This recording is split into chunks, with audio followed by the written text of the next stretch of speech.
welcome, dear listener, to a place where mysteries come alive. Here, we bring you timeless tales of clever detectives, hidden motives, and unexpected twists. Whether it's the daring charm of Tommy and Tuppence, or the keen intellect of Poirot, every story invites you to think, to feel, and to solve the case. Stay curious, and welcome to Guardian of the Night Stories. The Morning Post arrived at the Beresford residence with its usual punctuality, sliding through the letterbox with a satisfying thump that echoed through the hallway of their comfortable London flat.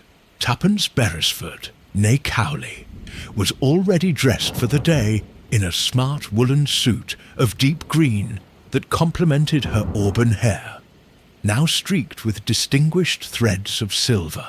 She descended the stairs with the energy of a woman half her age, calling out as she went, "Tommy, the post has arrived, and unless I'm very much mistaken, there's something rather more interesting than the gas bill."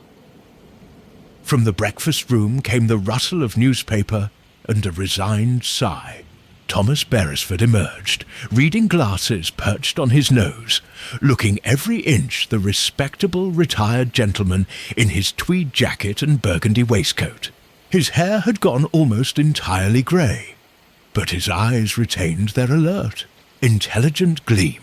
"My dear Tuppence," he said with the patience of long matrimony, "you said exactly the same thing last Tuesday, and it turned out to be an advertisement for a new brand of soap powder." "That was different entirely," Tuppence replied, sorting through the envelopes with the practised efficiency of a treasure hunter. "That envelope was obviously mass-produced. This one?" She held up a cream-coloured envelope with a look of triumph. "This one is written by hand in a rather shaky script, and it smells faintly of lavender and old paper."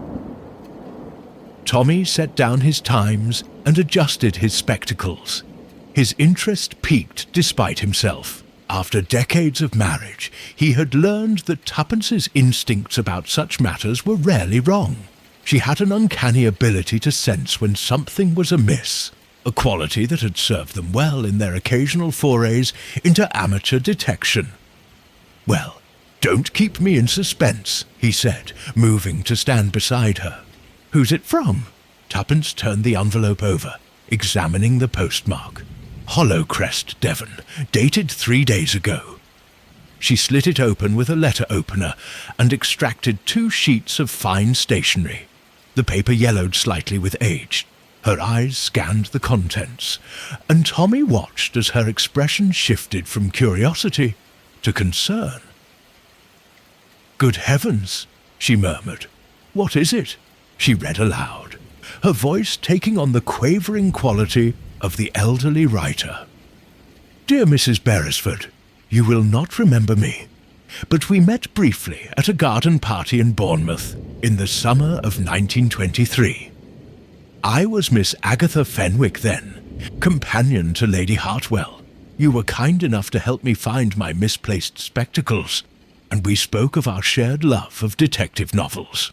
I write to you now in desperation, as I fear I have nowhere else to turn. I am now residing at Hollowcrest Manor in Devon as companion to Mrs. Cordelia Ashworth, widow of the late Admiral Ashworth. Strange things have been happening here, small at first, but growing more troubling by the day. Items disappear and reappear in odd places. I hear footsteps in empty corridors at night. Yesterday, I found a page torn from an old diary in my room, though I know not how it came to be there. The words written upon it filled me with dread. The family dismisses my concerns as the fancies of an old woman, but I am quite certain something sinister is afoot. Mrs. Ashworth herself seems troubled, though she will not confide in me. Her nephew, Mr. Gerald Ashworth, watches everyone with cold, calculating eyes. The housekeeper, Mrs. Drake, has become hostile and secretive. I remember you mentioned having assisted with certain delicate matters in the past. Might you possibly find time to visit Hollowcrest? I dare not say more in a letter, but I believe a fresh perspective might illuminate what remains hidden in shadow. If you could come within the week, I would be forever grateful. The manor is easily reached by train to Hollowcrest Village, then a short taxi ride. I remain most anxiously yours, Agatha Fenwick. Tommy and Tuppence looked at each other in silence for a long moment. Then Tommy spoke, his tone carrying both resignation and the faint spark of excitement he could never quite suppress when adventure beckoned. "You want to go, don't you?" Tuppence's eyes sparkled. "Don't you remember her, Tommy? She was that sweet, nervous little woman who kept apologizing for losing her spectacles when they were on her head the entire time. If she's writing in such distress, something must truly be wrong." "Or," Tommy said with characteristic caution, "she's an elderly lady prone to imagination, living in a drafty old manor house where every creak and groan sounds ominous."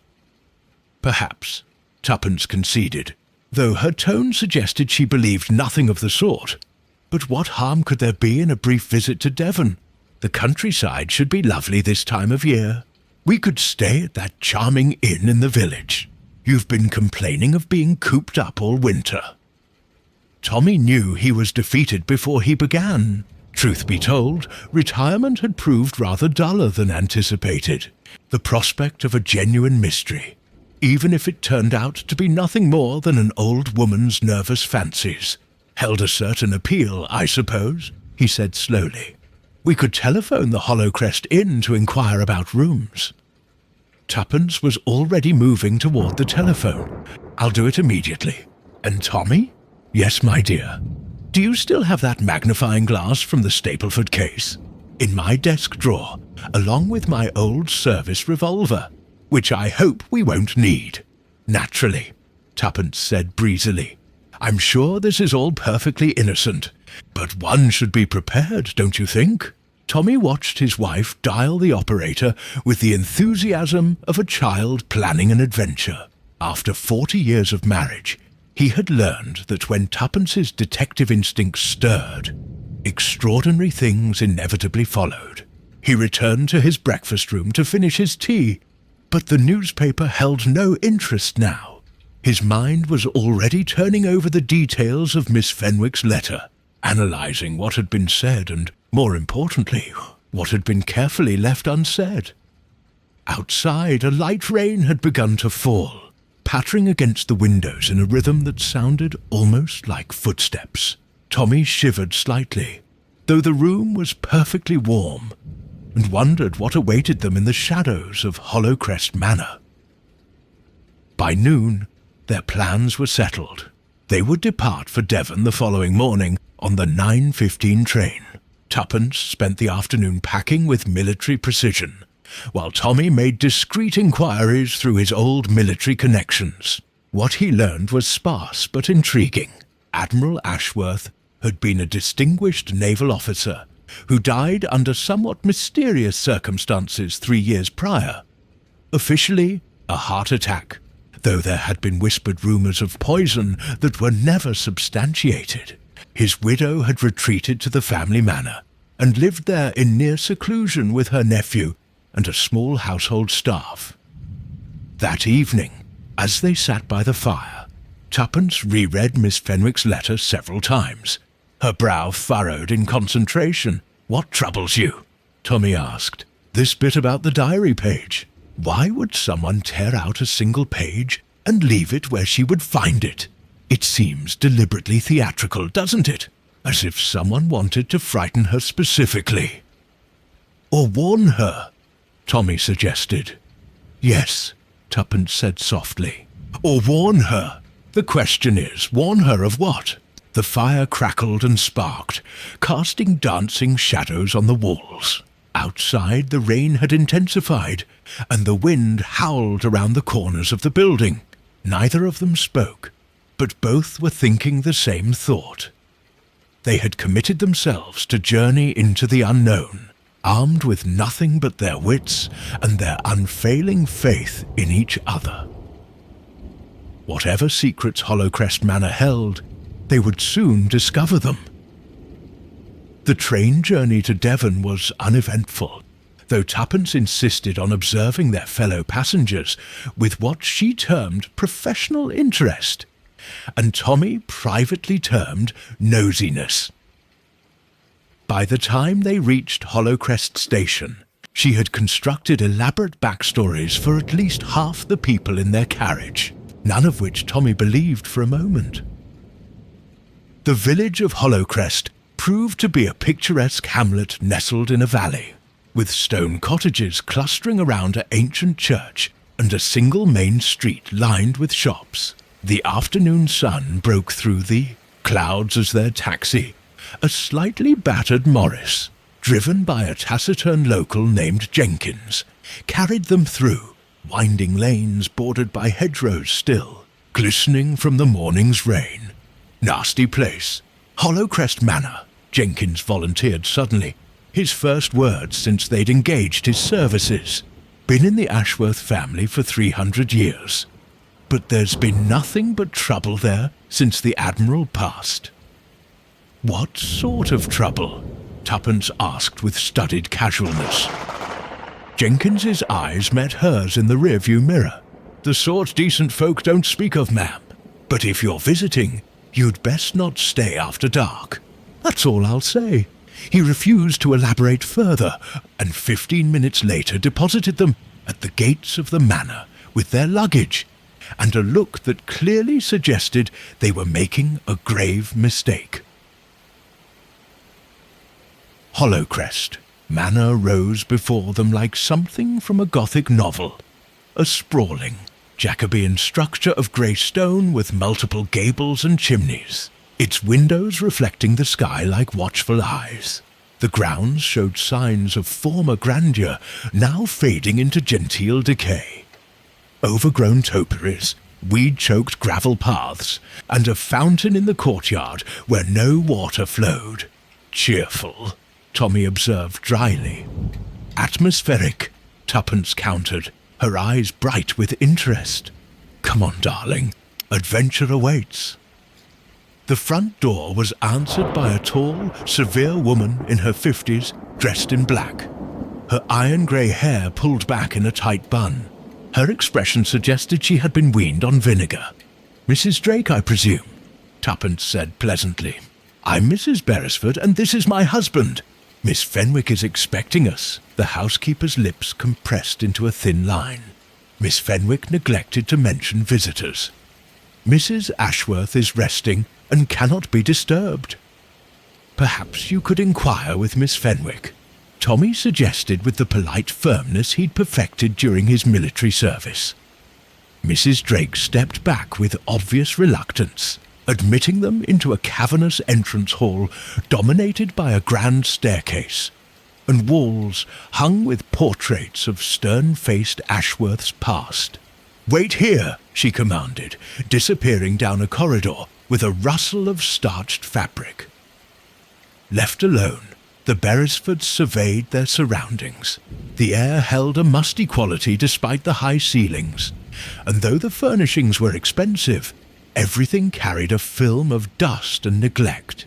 A grandfather clock ticked in the corner, slightly out of rhythm, creating an unsettling syncopation. "Notice the smell," Tuppence whispered. "Old house smell," Tommy ventured. "No, camphor and something else. Something chemical." Before Tommy could respond, rapid footsteps echoed from above, and Miss Agatha Fenwick appeared at the top of the stairs. She was a small bird-like woman in her 70s, her face a mass of anxious wrinkles beneath wispy white hair, but her eyes behind thick spectacles were sharp and intelligent. "Mrs. Beresford, oh, how good of you to come." She descended the stairs with surprising agility, clutching the banister with one hand and a handkerchief with the other. "I received your telegram this morning. I cannot tell you what a relief it is to see a friendly face." She grasped Tuppence's hands, and Tommy noticed the older woman was trembling slightly.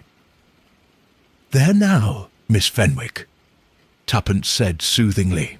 "We're here, and everything will be sorted out. This is my husband, Tommy." Tommy executed a small bow. "A pleasure to meet you, Miss Fenwick. Perhaps we might speak somewhere privately."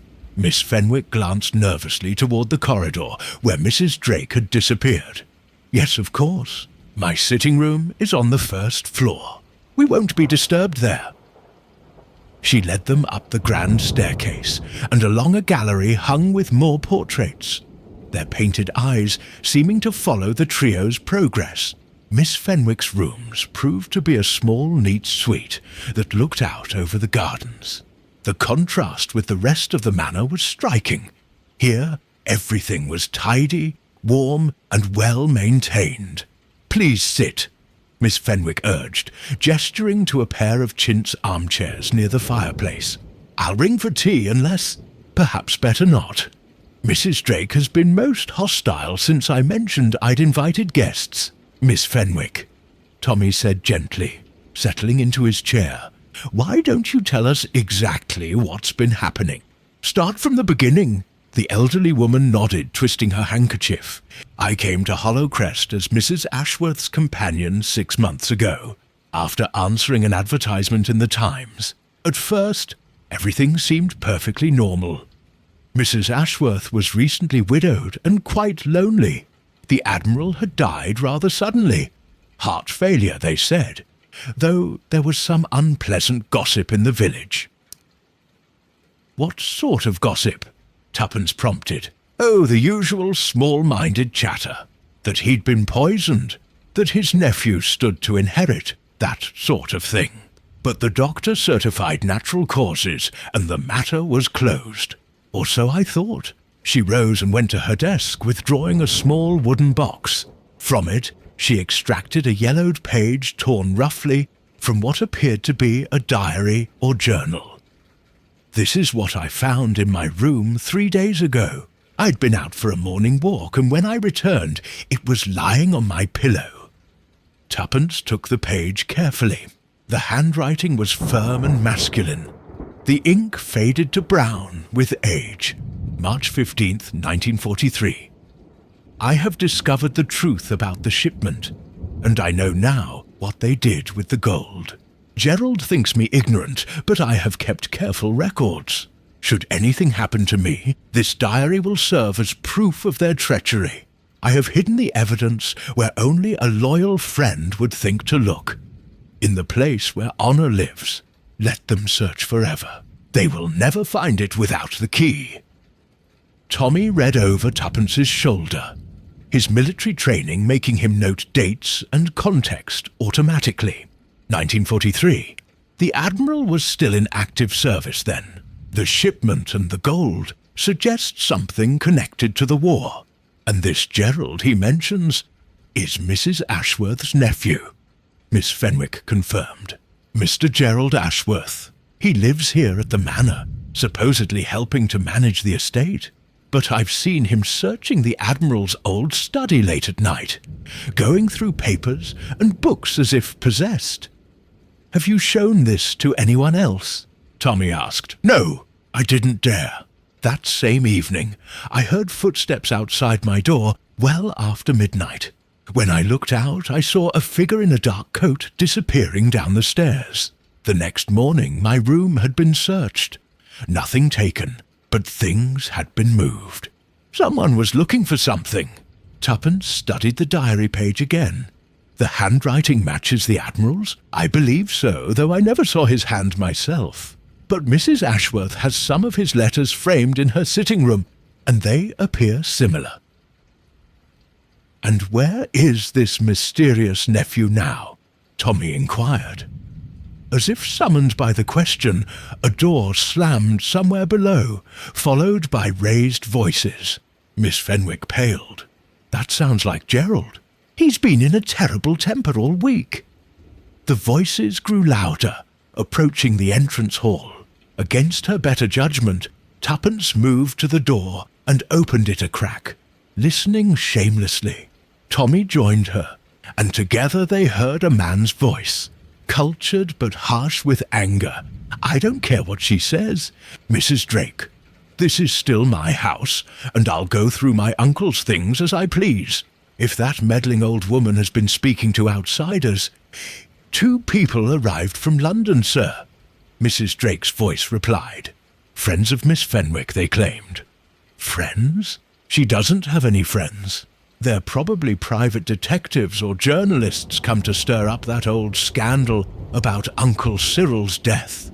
Well, they'll get nothing from me. See that they're gone by tomorrow." Miss Fenwick wrung her hands. You see how it is? He's determined to find whatever the Admiral hid, and he'll stop at nothing." Tommy closed the door softly, his expression thoughtful. "Miss Fenwick, this gold that's mentioned in the diary, do you have any idea what it might refer to?" "Only rumours. Some of the villagers say the Admiral came into money after the war. Money that couldn't be easily explained. But he was a decorated hero above reproach. Or so everyone believed. And Mrs. Ashworth?" Tuppence asked. "Where does she stand in all this?" "She's terrified of something, I'm certain of it. She spends most of her time in her rooms, and she's aged 10 years in the past month. Sometimes I hear her crying at night, but whenever I try to talk to her, she insists everything is fine and dismisses my concerns." The light was fading outside, shadows lengthening across the gardens. Tommy glanced at his watch, 5:30. "We've taken rooms at the inn in the village," he said. "But if you'd like, Miss Fenwick, one of us could stay here tonight. You shouldn't be alone." Miss Fenwick's gratitude was palpable, but she shook her head. "That would only make Gerald more suspicious. No, I'll be quite all right. I've taken to locking my door at night. But please do come back tomorrow. Perhaps you might contrive to meet Mrs. Ashworth and form your own impression." They agreed to return the following morning, and Miss Fenwick escorted them back down to the entrance hall. As they reached the bottom of the stairs, a figure emerged from the shadows of a doorway. A man in his early 40s, tall and well-built, with dark hair slicked back and a pencil moustache. His eyes were cold and calculating, exactly as Miss Fenwick had described. "Mr. Gerald Ashworth," he said, not offering his hand. "I understand you're friends of Miss Fenwick's." "Tuppence Beresford," Tommy replied evenly. "This is my wife. We were passing through Devon and thought to call on an old acquaintance." Gerald's smile didn't reach his eyes. How fortunate for her. "However, my aunt is quite unwell and cannot receive visitors at present. I'm sure you understand." "Perfectly," Tuppence said with equal coolness. "We're staying at the inn should Miss Fenwick need anything. Good evening, Mr. Ashworth." They left without further pleasantries, very aware of Gerald's eyes boring into their backs as they walked down the drive. Neither spoke until they were well out of earshot, the manor receding behind them in the gathering dusk. "Well," Tuppence said finally, "he's certainly hiding something. Several somethings, I'd wager," Tommy agreed. "The question is whether it's connected to whatever happened to the Admiral, or if this is merely a family dispute over money." "Did you notice his hands?" Tommy had. Gerald Ashworth's hands had been stained with ink and what might have been dust or ash. The marks of someone who'd been searching through old papers recently and frantically. The inn, when they reached it, proved to be a welcome contrast to the manor. Warm, cheerful, and smelling pleasantly of cooking and wood smoke. The landlord, a jovial man named Hoskins, showed them to a comfortable room overlooking the village green. "Visiting the manor, were you?" he asked as he set down their bags. "Brave souls. That place has been trouble since old Admiral Ashworth died. Mark my words, there's dark secrets in that house." "What sort of secrets?" Tuppence inquired innocently. Hoskins lowered his voice. "Well, I shouldn't gossip, but the Admiral was a hard man for all his medals and honour. There was talk during the war. Shipments gone missing, gold that should have gone to the treasury ending up elsewhere. Nothing ever proven, mind you. But then he dies suddenly. And that nephew of his is there within hours, tearing the place apart, looking for something. Makes you wonder, doesn't it? It certainly did. After Hoskins departed, Tommy and Tuppence sat by their window as darkness fell over Hollowcrest, discussing everything they'd learned.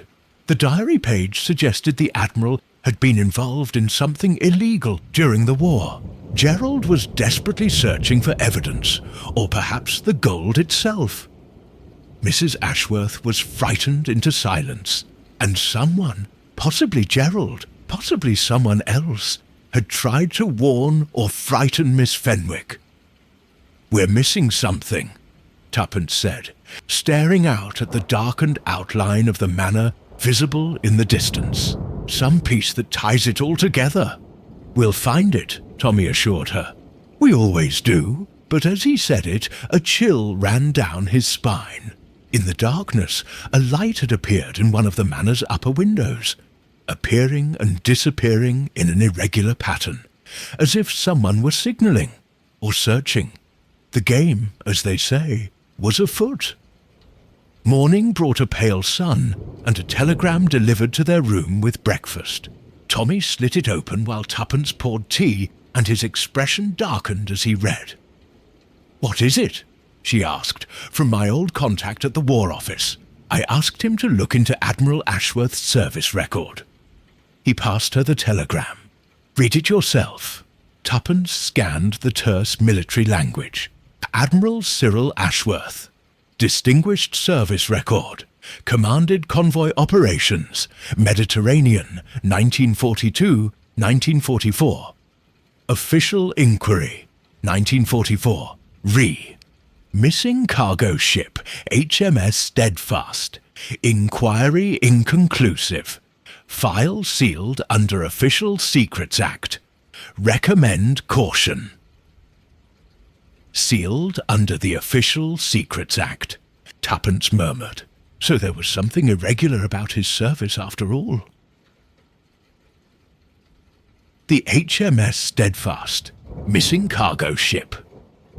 Tommy retrieved his notebook and jotted down the name. That's what the diary referred to, the shipment. A ship went missing under the Admiral's command, carrying something valuable enough to seal the records for decades. Gold, obviously. But whose gold? And where did it end up? They were still pondering this when another knock came at their door. The maid, a rosy-cheeked local girl named Mary, stood twisting her apron nervously. "Begging your pardon, sir, ma'am, but there's been trouble up at the manor. The police are there now." Tuppence was on her feet instantly. "What kind of trouble?" "Don't rightly know, ma'am. But Mrs. Drake came down to the village in a terrible state, saying something dreadful had happened. Dr. Morrison's gone up there too." Tommy and Tuppence exchanged glances. Without a word, they grabbed their coats and hurried down to the street. The village was buzzing with speculation, clusters of locals speaking in hushed, excited tones. They found a boy with a bicycle, willing to take a message to the manor, announcing their arrival, and set off on foot up the winding lane. The scene at Hollowcrest was one of controlled chaos. A police car stood in the courtyard, and through the open front door they could see Mrs. Drake speaking to a portly man in a constable's uniform. Tommy recognized the signs of an official investigation and approached with appropriate deference. "Excuse me, Constable Tuppence Beresford. My wife and I are acquainted with Miss Fenwick, one of the residents. We heard there was trouble and came to offer assistance if needed." The constable, his nameplate read Constable Watkins, looked harried but relieved at the appearance of responsible-looking outsiders. "Constable Watkins, sir. Afraid there's been an incident. Miss Fenwick has disappeared." "Disappeared?" Tuppence's alarm was genuine. "When?" "Sometime in the night, near as we can tell. Her bed wasn't slept in, and her room shows signs of a struggle. Papers scattered, A chair overturned. Mrs. Drake found the door standing open this morning. Tommy's jaw tightened. Have you searched the grounds? My men are doing so now, but the manor has dozens of rooms, not to mention the cellars and outbuildings. It's a devil of a job. Watkins mopped his brow. The nephew, Mr. Gerald Ashworth, claims he heard nothing unusual. Mrs. Ashworth is too distraught to speak coherently. Might we see Miss Fenwick's room? Tuppence asked. We spoke with her yesterday, and she mentioned some concerns she'd been having.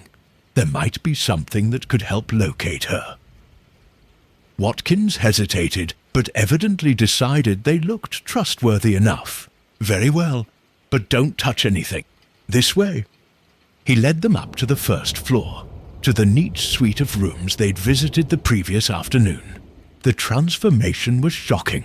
What had been tidy and cozy was now a scene of violence and confusion. Drawers had been pulled open, and their contents dumped.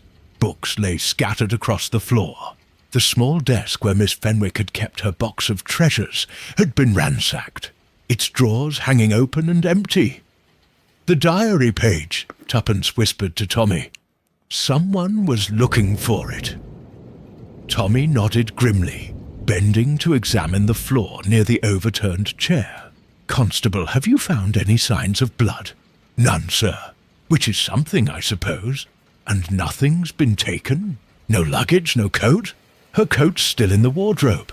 That's what troubles me. It was a cold night. If she'd left of her own accord, surely she'd have taken her coat. Tuppence moved to the window, which stood slightly ajar. She examined the frame carefully. Tommy, look at this. He joined her, noting the fresh scratches on the windowsill and a small piece of dark fabric caught on the latch. Beyond the window was a narrow ledge, then a 20-foot drop to the flagstones below. Could someone have gone out this way? Watkins asked dubiously. Not voluntarily, Tommy said quietly. But someone could have been forced out, or... He didn't finish the thought, but Tuppence understood, or disposed of. A commotion erupted downstairs, raised voices and the sound of someone shouting. Watkins hurried out, and the Beresfords followed to find Gerald Ashworth in the entrance hall, his face mottled with fury. This is preposterous, he was declaring to no one in particular. The old woman has obviously wandered off. She was getting increasingly peculiar. I told Aunt Cordelia we should dismiss her weeks ago.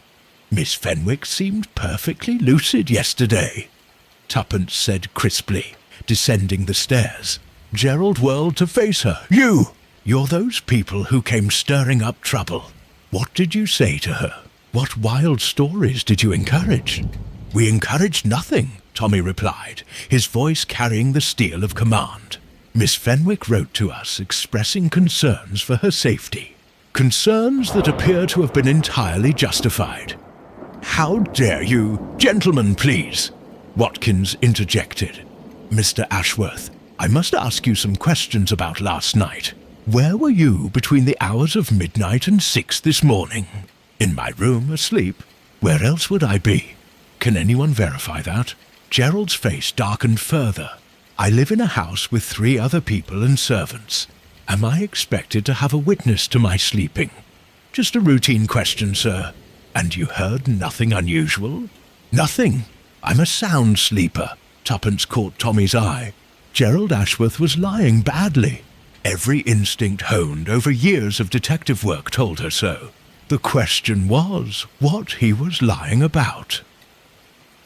A door opened at the far end of the hall, and a woman emerged, small, silver-haired, dressed in black, her face drawn and aged by grief. This could only be Mrs. Cordelia Ashworth. She moved like a sleepwalker, one hand trailing along the wall for support.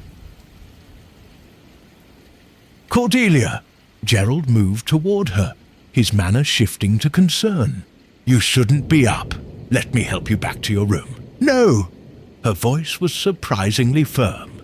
I must speak to the police. I must tell them. Tell them what, Aunt? She looked at him and something flickered in her eyes. Fear, or perhaps accusation, about Cyril, about what he did. The room went utterly still. Gerald's hand clenched on her arm, perhaps more tightly than he intended. Aunt Cordelia, you're not well. You don't know what you're saying. I know exactly what I'm saying.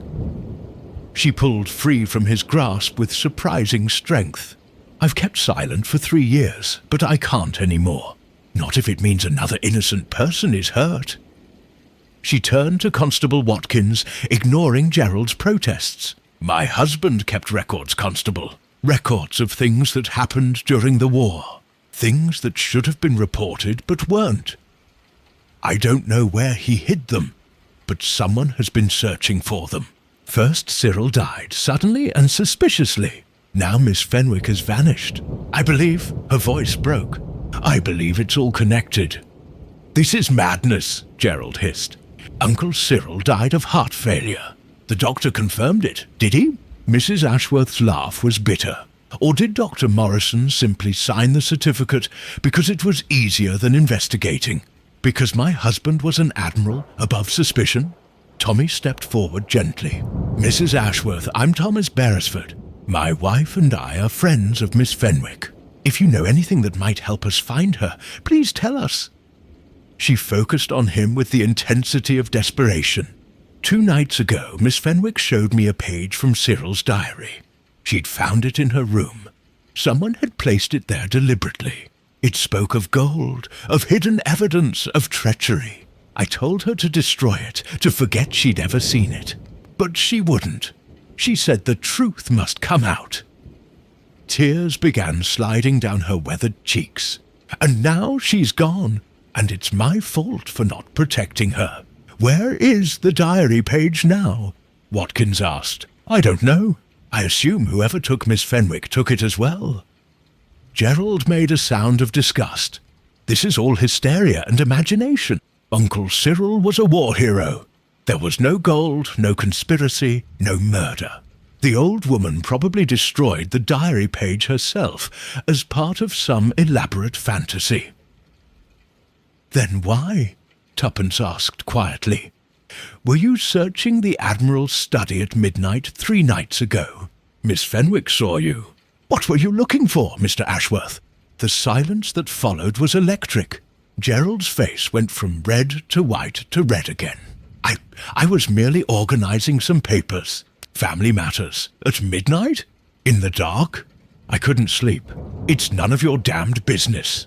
I think, Tommy said, his voice like iron, that it's very much our business now. Miss Fenwick came to us for help because she feared for her safety. Now she's missing, possibly harmed. Constable Watkins, I believe you should search Mr. Ashworth's rooms thoroughly. You might find the diary page there, or evidence of what happened to Miss Fenwick. Gerald lunged forward, his fists clenched, but Watkins stepped between them. That's enough, Mr. Ashworth. I must insist that you accompany me to your rooms. This is a criminal investigation now, and I will conduct it properly. As Watkins led a protesting Gerald away, Mrs. Ashworth sank into a chair, her brief burst of strength exhausted. Tuppence sat beside her, taking her hand. Mrs. Ashworth, she said gently, your husband's diary, the full diary, not just 1 page. Do you know where it is? The widow shook her head. Cyril was clever, paranoid perhaps, but clever. He told me once that he'd hidden his insurance policy where only honor could find it. I never understood what he meant. In the place where honor lives, Tommy quoted. That was in the diary fragment. Did your husband have a particular place he associated with honor? A room, an object, a location? Mrs. Ashworth's eyes widened slightly. His study. He called it his sanctuary of honor. All his medals and commendations are displayed there. But Gerald has searched that room 100 times. Perhaps, Tuppence said thoughtfully. He's been searching in the wrong way. The sound of boots on stairs announced the return of Constable Watkins and his men, accompanied by a subdued Gerald. The constable's expression was grim. "Mrs. Beresford, you were right. We found this in Mr. Ashworth's room, hidden in a drawer." He held up a yellowed page, the diary page Miss Fenwick had shown them. "Mr. Ashworth, I must ask you to account for how you came by this." Gerald's composure cracked entirely. "All right. Yes, I took it from the old woman's room. But I didn't hurt her. I just wanted to stop her from stirring up old scandals. My uncle's reputation—" "Your uncle's reputation," Mrs. Ashworth said softly, "is beyond repair, as perhaps is yours, Gerald. I have done nothing wrong. I'm trying to protect this family. Or," Tommy suggested, "you're trying to find the gold before anyone else does. Tell me, Mr. Ashworth, what exactly was your relationship with the Admiral during the war? Were you involved in the HMS Steadfast affair?" Gerald's face went ashen. "How did you—" "I don't know what you're talking about. I think you do. And I think Miss Fenwick discovered something that threatened your plans. The question is, what have you done with her?" For a moment it seemed Gerald might confess. His mouth opened, his eyes wild with panic. But then his expression hardened again, and he clamped his lips shut. "I want a solicitor," he said. "I'm saying nothing more without legal representation." Watkins sighed. "Very well, sir. I'm afraid I'll have to ask you to come with me to the station. Mrs. Ashworth, I'm leaving 2 men here to continue searching the premises. If Miss Fenwick is on the grounds, we'll find her." As they led Gerald out, Tuppence turned to Tommy. "He didn't do it." "What?"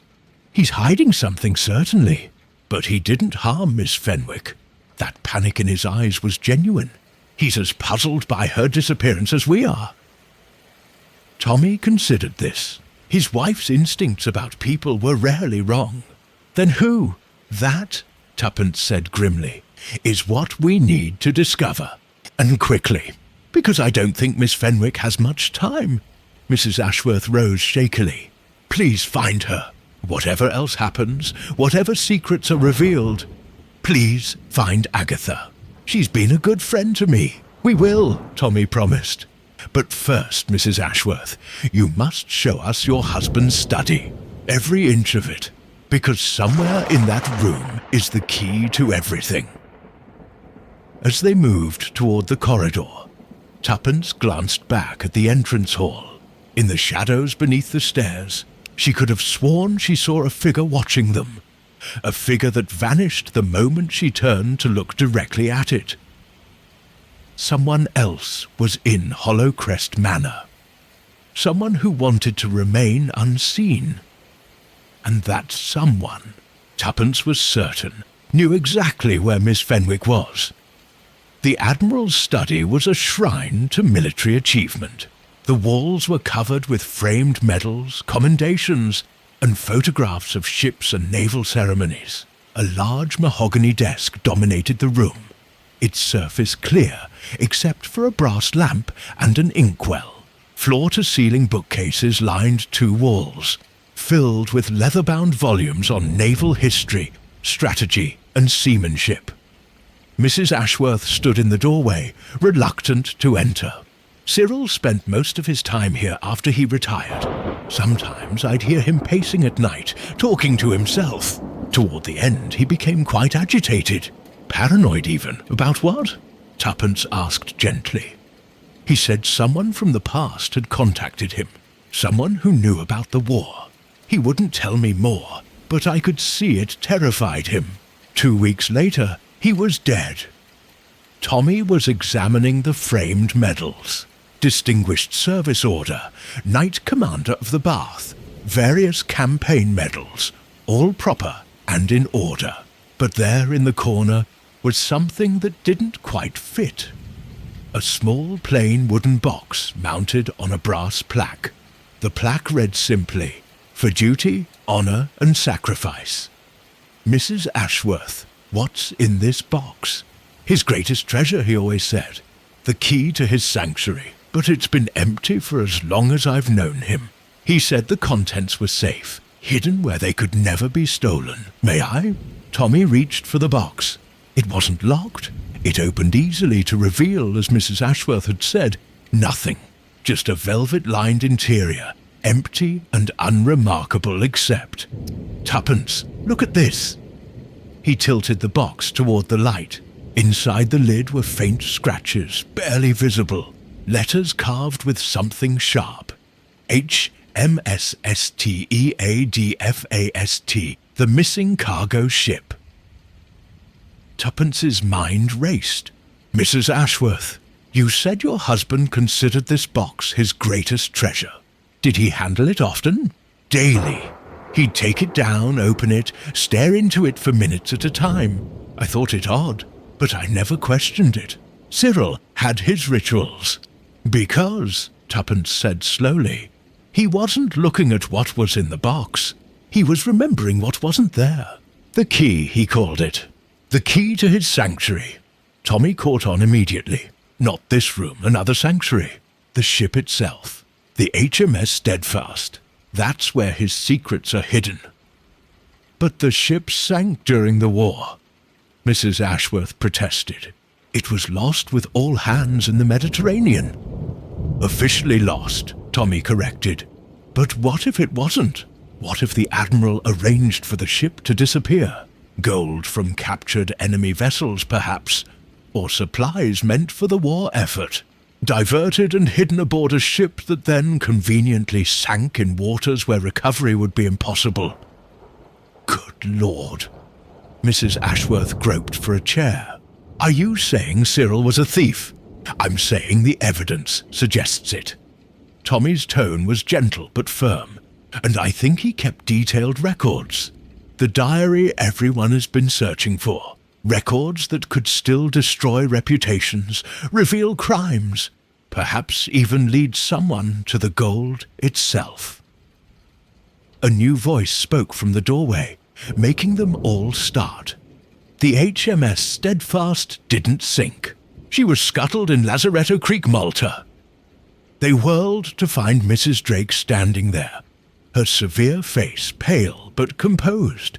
The housekeeper stepped into the room, her hands clasped before her. How long have you been listening? Tuppence demanded. Long enough, and I think it's time I told you the truth. The whole truth. She moved to the window, gazing out at the overgrown gardens. My name isn't really Drake, it's Davidson. Lieutenant Sarah Davidson, Women's Royal Naval Service, assigned to convoy operations in Malta, 1943 to 1945. I'd served under Admiral Ashworth. The revelation hung in the air. Tommy recovered first.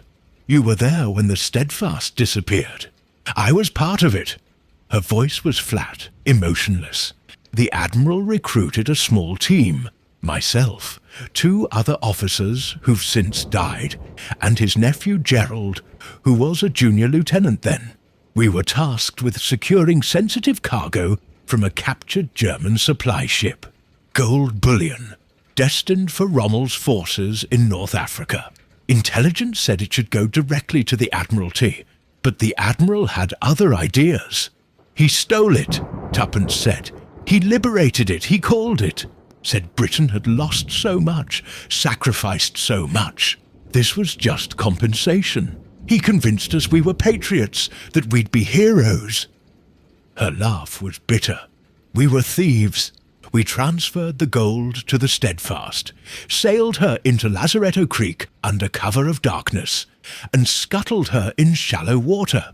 Then we reported her lost in an enemy attack. The gold stayed underwater, guarded by the wake of the ship itself. How much gold? Tommy asked. 50 crates. Small fortune. The Admiral said we'd recover it after the war, split it 5 ways. But when the war ended, he changed his tune.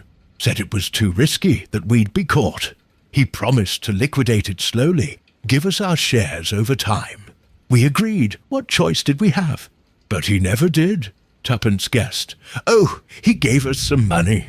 Enough to keep us quiet, but nowhere near a 5th share. and over the years we realized he'd played us. He'd been selling off the gold gradually, building his fortune. The others died, one in an accident, one from illness. I was the only one left, so I came here, took a position as his housekeeper, and watched him, waiting. Waiting for what?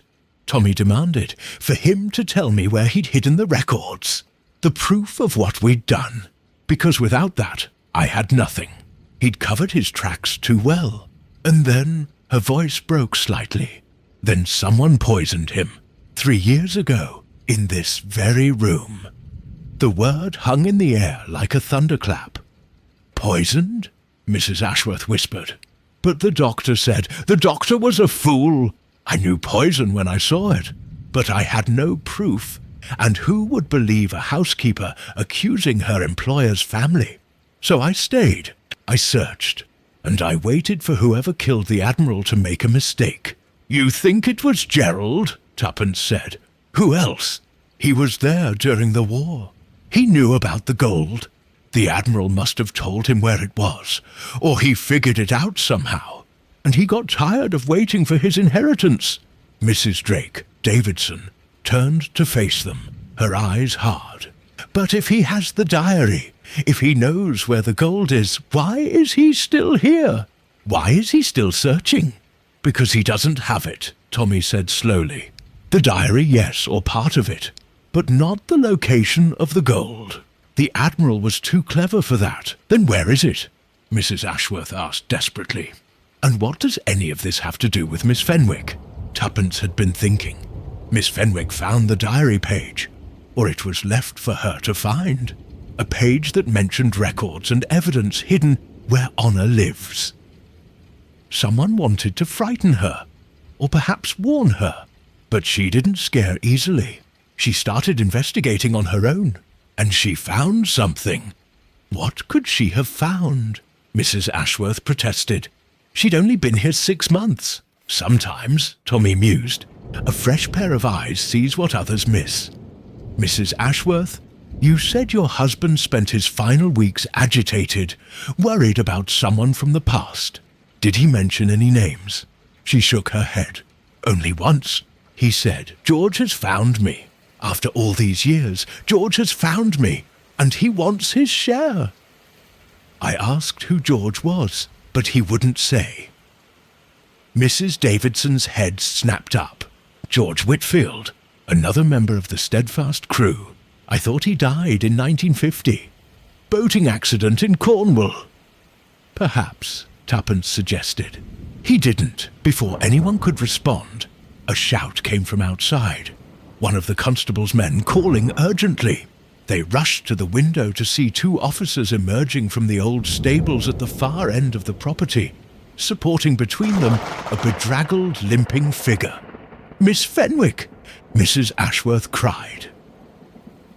They raced downstairs and out into the courtyard, arriving just as the officers helped the elderly woman onto a bench. She was covered in dust and cobwebs, her dress torn, but alive and apparently unharmed, save for a nasty bruise on her temple. Miss Fenwick. Tuppence knelt beside her, taking her cold hands. What happened? Who did this to you? Miss Fenwick's teeth were chattering. Whether from cold or shock, it was hard to say. I was in my room preparing for bed when someone knocked. I thought it was Mrs. Ashworth, so I opened the door. But it was a man, wearing a dark coat and hat, his face in shadow. He pushed his way in, demanding the diary page. When I refused, he struck me.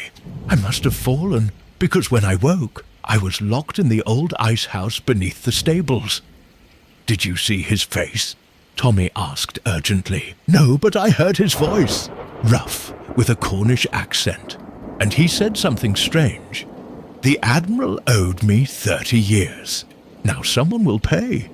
Mrs. Davidson had gone white as chalk. George Whitfield. It has to be. But how did he know about the diary page? Perhaps, a new voice said from behind them. Because I told him.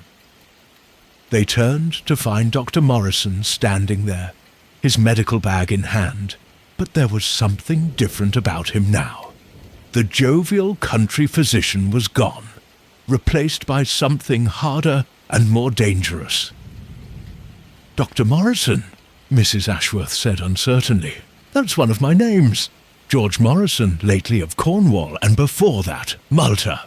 You may remember me better as George Whitfield, late of His Majesty's Navy." He smiled, but it wasn't pleasant. "I'm afraid I've deceived you all most thoroughly."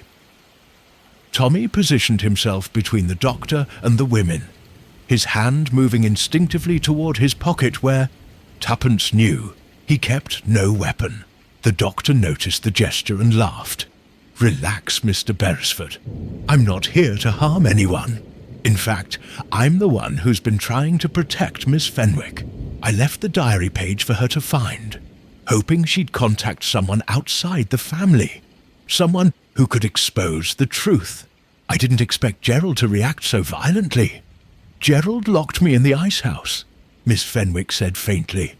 "No, that was my associate, I'm afraid. Ex-Navy man, not known for his subtlety. I told him to watch the manor, to prevent anyone from leaving with evidence. When he saw you trying to smuggle out papers last night, he panicked." Morrison, Whitfield, looked genuinely remorseful. "I'm sorry for that. He exceeded his orders. He's been sent away. Why now?" Mrs. Davidson demanded. "Why come back after 30 years? "Because I'm dying," he said it matter-of-factly. "Cancer, 6 months at most. I've lived with the guilt of what we did for 3 decades. I won't die with it. The gold should be recovered, returned to the crown. The Admiral's crimes should be exposed. That's justice and revenge," Tommy suggested quietly. "Perhaps a bit of that too," Whitfield admitted. "Cyril Ashworth lived a hero's life on stolen gold while the rest of us suffered. Yes, I'm glad I poisoned him. I would do it again." Mrs. Ashworth made a small sound of despair. Mrs. Davidson stood frozen. Miss Fenwick simply looked confused by the rapid revelations. "Where's the diary?" Tuppence asked. "The full diary, not just 1 page." "That," Whitfield said, "is what I've been trying to discover. Cyril was brilliant at hiding things. I've been through every inch of this manor as his doctor. It's not here." "The HMS Steadfast," Tommy said. "It's in the ship itself, isn't it? Hidden aboard before it was scuttled." Whitfield stared at him. "In the ship? After 30 years underwater? In a waterproof container? That's what the Admiral meant by, 'in the place where honor lives.' Not this room, but the ship where the crime occurred. The evidence of the theft, hidden with the theft itself. Poetic in a twisted way. My God!" Whitfield sat heavily on the bench. All this time. "The question," Tuppence said, "is what we do now. The diary may still be retrievable. The gold certainly is. And there's been a murder. 2 murders, if you count Gerald's attempt on Miss Fenwick," Mrs. Davidson added grimly. "Gerald didn't try to kill me," Miss Fenwick said suddenly. Everyone looked at her. "I told you, the man had a Cornish accent, and he kept saying 30 years. Gerald wasn't even alive 30 years ago." "Then who?" Mrs. Ashworth demanded. The answer came not from any of them, but from a figure emerging from the stables. A thick-set man with greying hair and the rough, weather-beaten look of someone who'd spent a life at sea. He moved with a slight limp and carried himself with the wariness of a man used to trouble. "That'd be me," he said. "Chief Petty Officer Robert Holland, Royal Navy, retired. One of the Steadfast crew. Dr. Whitfield hired me to help with the investigation. I thought Miss Fenwick was Gerald Ashworth in women's clothing sneaking out. It was dark, and my eyes aren't what they were. My mistake. You locked an innocent woman in an ice house," Tuppence said indignantly. "Aye, and I'm right sorry about it. But better locked up safe than dead. Which is what would have happened if Gerald had found her first with those papers she was carrying." "What papers?" Tommy asked sharply. Miss Fenwick fumbled in her torn dress and extracted a folded bundle, carefully wrapped in oilcloth. "I found them last night, quite by accident. I was feeling restless and went for a walk in the gardens. There's a sundial near the old rose garden. It has an inscription, 'Time and honor stand still.'" I remembered the diary mentioning honor, and on a whim I examined it more closely. The top of the sundial lifts off. These were hidden underneath. With trembling hands, she unwrapped the oilcloth. Inside were 3 items: a letter in Admiral Ashworth's handwriting, a naval logbook, and a small brass key. Tommy took the letter and read aloud. "To whoever finds this, if you've come this far, you deserve the truth. I was a thief and a liar. I stole gold meant for my country, and let good men take the blame. I lived off it for years, while telling myself I'd earned it through service. I was wrong. The full accounting is in the logbook. The locations, the amounts, the sales, everything. The key unlocks a safety deposit box at Barclays Bank, Malta, where I've stored the original gold certificates and shipping manifests. I can't undo what I did. I can only leave the truth for those brave enough to seek it. May God forgive me. Cyril Ashworth." The silence that followed was profound. Then Whitfield began to laugh, a harsh, broken sound. He left a confession, the great Admiral Ashworth, brought low by his conscience. "How wonderfully ironic! He knew you were coming," Mrs. Davidson said quietly. "That's why he was agitated those last weeks. He knew you'd found him, and he knew he couldn't escape justice forever. So he prepared this. And then someone poisoned him," Tommy said, looking directly at Whitfield. "Yes, I did. In this very study, in his evening whiskey. Quick and relatively painless, more than he deserved." Whitfield met their gazes steadily. "I'll confess to the police. I'll face trial. But first, this evidence must be secured and given to the proper authorities." Tuppence looked at Tommy. They'd solved murders before, even caught killers. But this situation was unprecedented. A dying man who'd committed murder in pursuit of a kind of justice, however twisted. The criminal and the crime were both products of an older sin, a wartime betrayal. "Constable Watkins should be returning soon," Tommy said finally. "Dr. Whitfield, I suggest you remain here. The rest of you as well. This matter needs to be resolved properly through legal channels. What about Gerald?" Mrs. Ashworth asked. "He'll be released when they realize he didn't harm Miss Fenwick." "He still stole the diary page and attempted to conceal evidence," Tuppence pointed out. "But perhaps, given the circumstances, the court will be lenient." As if summoned, the police car appeared in the drive, and Constable Watkins emerged, along with a subdued Gerald Ashworth. The young man's eyes widened at the scene in the courtyard.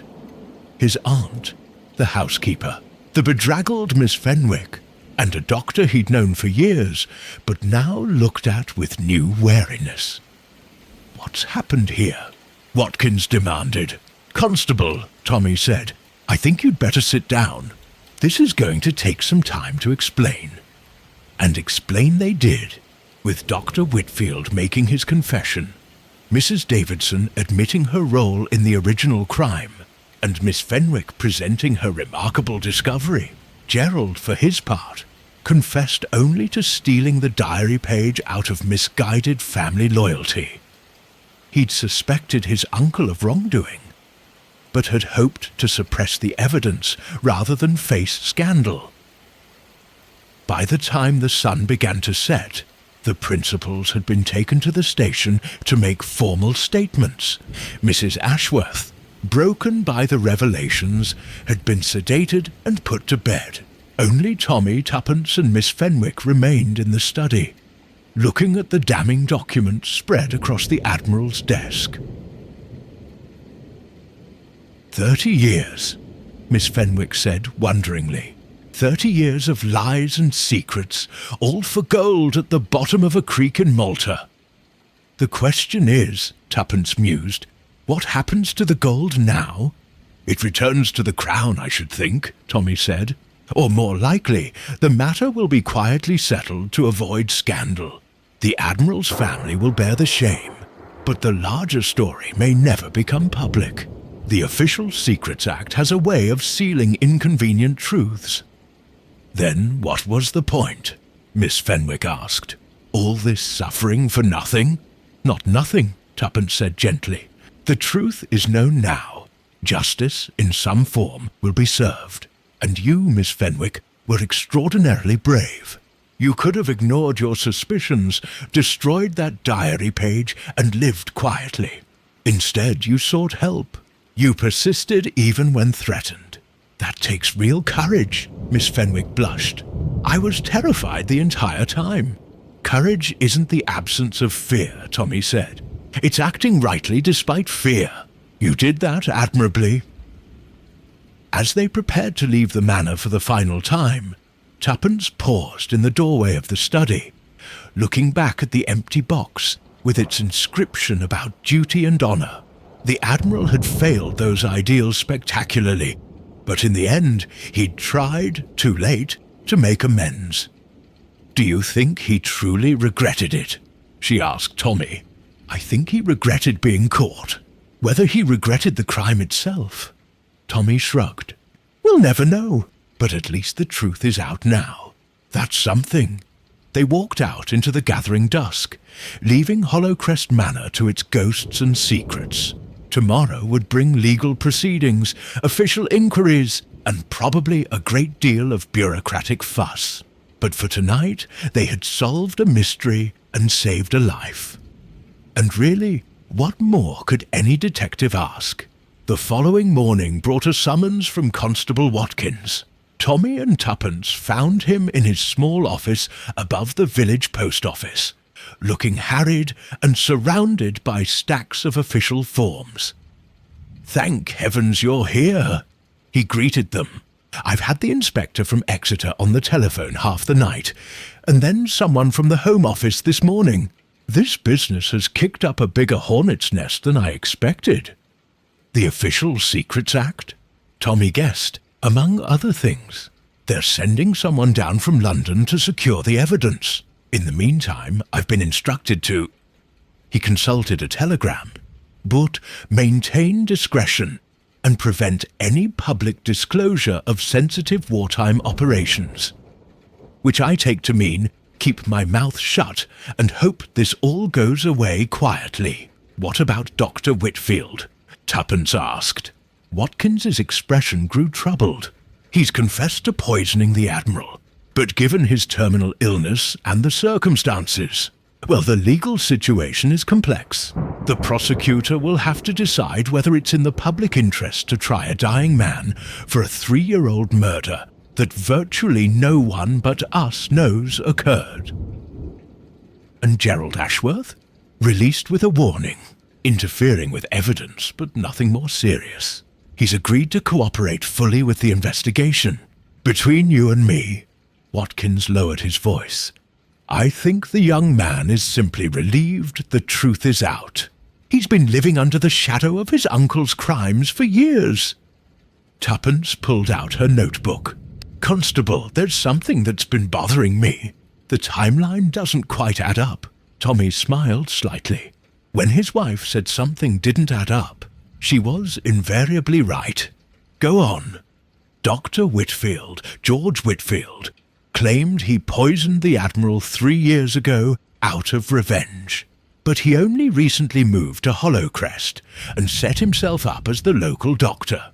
How did he administer the poison? Watkins frowned. He said he came to the manor as a patient's visitor, something about treating someone in the household. But who?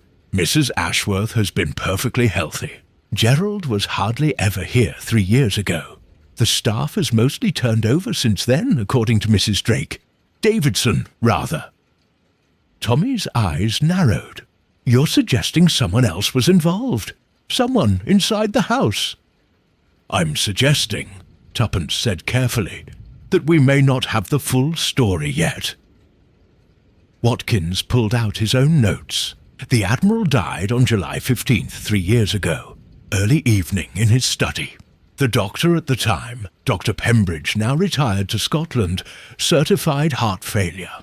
No autopsy was performed as there seemed no reason to question the diagnosis. Who found the body? Tommy asked. His wife, Mrs. Cordelia Ashworth. She'd brought him his evening whisky and found him collapsed at his desk. She brought him his whisky, Tuppence repeated slowly. Every evening? Apparently so. Part of their routine. A suspicion was forming in Tuppence's mind. Unpleasant, but persistent. Constable, I think we need to speak with Mrs. Ashworth again. Privately. They found the widow in the morning room at Hollowcrest, looking aged and fragile in the grey light. Miss Fenwick sat with her, providing quiet company. The elderly companion rose as the Beresfords entered, but Tuppence gestured for her to remain. Mrs. Ashworth, Tuppence began gently, sitting across from her. We need to ask you some difficult questions about your husband's death. The widow's hands trembled slightly. I've told the police everything I know. I'm sure you have, but perhaps you haven't told them everything you suspect. Tuppence leaned forward. You brought your husband his evening whisky on the night he died. That was your routine, wasn't it? Yes, every evening at 6 o'clock. And that particular evening, was there anything unusual? Mrs. Ashworth was quiet for so long, they thought she wouldn't answer. Then, the whisky was already poured when I went to fetch it from the sideboard. Usually I poured it myself, but that evening it was sitting there, ready. I thought perhaps Mrs. Drake had done it to be helpful. But she hadn't. No, I asked her later, and she seemed puzzled. But by then Cyril was dead, and it seemed ungracious to question it. Tommy exchanged glances with Tuppence. Mrs. Ashworth, did Dr. Whitfield have any contact with your household before your husband's death? Not that I knew of, but... She hesitated. Gerald mentioned once that the Admiral had received a visitor that afternoon, a man he claimed was an old naval colleague. They spoke privately in the study for perhaps 20 minutes. The visitor left shortly before it happened. Did Gerald see this man? Only from a distance, but he said the man walked with a limp. The pieces were clicking into place. Dr. Whitfield, or George Whitfield, as he'd been then, had come to confront the Admiral. Perhaps he'd intended only to demand his share of the gold. Or perhaps he'd already planned murder. Either way, he'd poisoned the whisky before leaving, knowing Mrs. Ashworth would bring it to her husband as usual. But there was something else, something in Mrs. Ashworth's expression, the way her eyes slid away from theirs. Mrs. Ashworth, Tuppence said very softly, did you know the whisky was poisoned? The silence stretched like a taut wire. Miss Fenwick gasped. Tommy remained very still. Finally, in a voice barely above a whisper, Mrs. Ashworth said, I suspected. Yet you gave it to him anyway. I didn't know for certain. There was an odd smell. Bitter almonds, very faint. And I thought... Tears began sliding down her weathered cheeks. I thought, if this is justice finding him at last, who am I to prevent it? Good Lord, Tommy breathed. You must understand, Mrs. Ashworth continued desperately. Cyril wasn't the man I married. The war changed him. He became hard, secretive, cruel. I suspected he'd done something wrong. I could see it eating at him. And then his old associates started dying under mysterious circumstances. I was terrified I'd be next. So when I smelled that bitter scent in the whisky, I thought perhaps someone had come to settle accounts. And I was tired of being afraid. You could have poured it out, Tuppence said, though her tone held more sadness than accusation.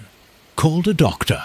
Saved his life. I could have, but I didn't. Does that make me a murderer too? It was an impossible question. By law, probably yes. She'd failed to prevent a death she suspected was about to occur. But morally, that was murkier territory. Why didn't Dr. Whitfield mention your presence when he poisoned the whiskey? Tommy wondered aloud. Perhaps he didn't see me, Mrs. Ashworth said. I was in the conservatory, just beyond the study. I could hear voices, but not words. When they finished speaking, I heard the visitor leave through the front door. But there's a servant's passage that connects the conservatory to the butler's pantry, where the drinks were kept. If he lingered there, preparing the poison, you would have arrived just after he left. Tuppence finished. And neither of you knew the other had been there. Until now, Mrs. Ashworth said. Until I heard his confession yesterday and realized we'd both played a part in Cyril's death. He from malice, I from... what? Cowardice? Complicity? Miss Fenwick, who'd been listening in shocked silence, found her voice. Cordelia, you can't blame yourself. You were a victim of his crimes as much as anyone, was I? I enjoyed the comforts his stolen gold provided. I wore the jewelry, lived in the fine house, accepted the social position. How innocent does that make me? It was a question that would haunt her for the rest of her days. Tuppence thought. Perhaps it should. Mrs. Ashworth, Tommy said, you'll need to tell Constable Watkins about this, all of it. The decision about whether to bring charges will be up to the prosecutor. But you must be honest. I know. I'm prepared to face the consequences. She looked at them with red-rimmed eyes. Do you think very badly of me? Tuppence considered her answer carefully. I think you were in an impossible situation. Married to a man who'd betrayed every principle he claimed to hold dear. I think you made a choice in a moment of fear and exhaustion. Whether it was the right choice, that's not for us to judge. But it is for the law to judge, Tommy added firmly. And you must face that judgment. Mrs. Ashworth nodded, a strange calm settling over her features. I'm almost relieved. I've been living with the guilt for 3 years. Perhaps now I can finally rest. After they'd summoned Constable Watkins and watched him escort Mrs. Ashworth to the station, Tommy and Tuppence walked through the village in thoughtful silence. The case that had seemed so mysterious was unravelling into something sadder and more complex. Not a simple tale of greed and murder, but a web of old sins and newer betrayals, with no clear heroes or villains. Do you think they'll prosecute her? Tuppence asked as they reached the inn.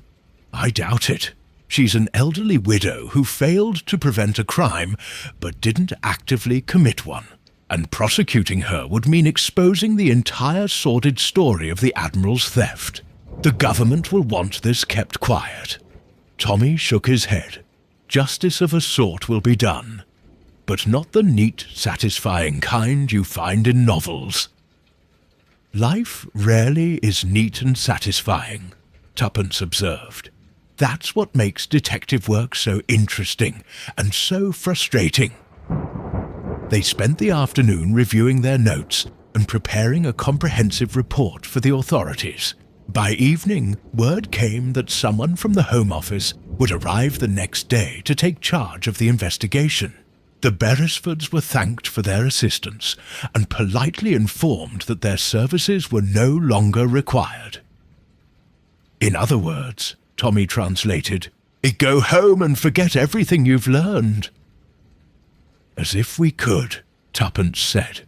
This case will haunt me for years. All those people destroyed by one man's greed and dishonour. That night, lying in bed at the inn, Tuppence found sleep elusive. Her mind kept returning to the same question. Where did culpability end? The Admiral had committed the original crime. Dr. Whitfield had murdered him for it. Mrs. Ashworth had allowed that murder to happen. Mrs. Davidson had been complicit in the theft. Gerald had tried to conceal evidence. Even Miss Fenwick had concealed her discovery of the documents for a night before deciding what to do. Everyone had made choices. Everyone bore some measure of guilt. "Tommy," she whispered, "are you awake? Do you ever wonder if we judge people too harshly, or not harshly enough?" He rolled over to face her in the darkness. "Every case, my dear, every single case. That's what makes us human. The ability to see shades of grey rather than simple black and white. The law doesn't deal in shades of grey, which is why we must. We're not judges or police. We're seekers of truth, and the truth is usually complicated." Tuppence smiled slightly. "When did you become so philosophical?" "About 40 years ago, when I married a woman who asks impossible questions at midnight." They drifted off to sleep eventually, wrapped in the comfortable silence of long partnership. Neither knew that the case wasn't quite finished yet, that one final revelation awaited them. Tomorrow would bring surprises.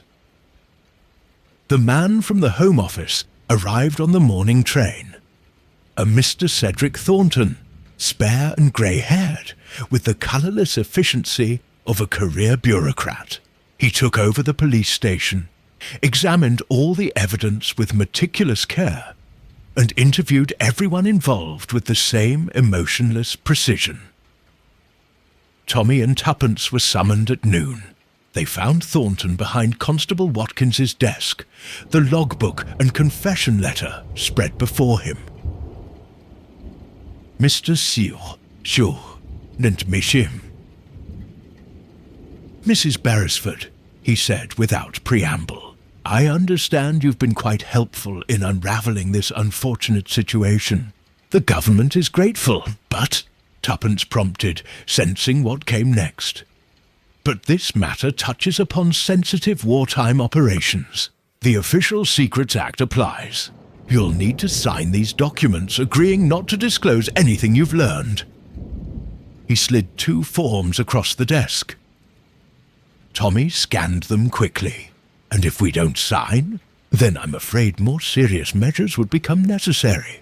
We can't have private citizens spreading stories about naval theft and murder. It would be unfortunate for everyone involved." The threat was delicate but unmistakable. Tommy felt his jaw tighten, but Tuppence placed a calming hand on his arm. "We'll sign," she said. "We have no desire to cause further scandal, but we'd like to know what will happen to the various parties." Thornton relaxed slightly. "Dr. Whitfield will face charges, though given his condition, it's unlikely he'll live to see trial. Mrs. Ashworth will not be prosecuted. There's insufficient evidence of intent. Gerald Ashworth has agreed to transfer the estate to the Crown in lieu of any claims to his uncle's stolen assets.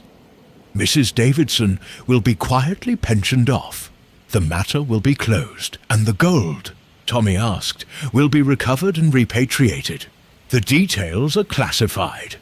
Thornton's expression softened marginally. "You've done excellent work.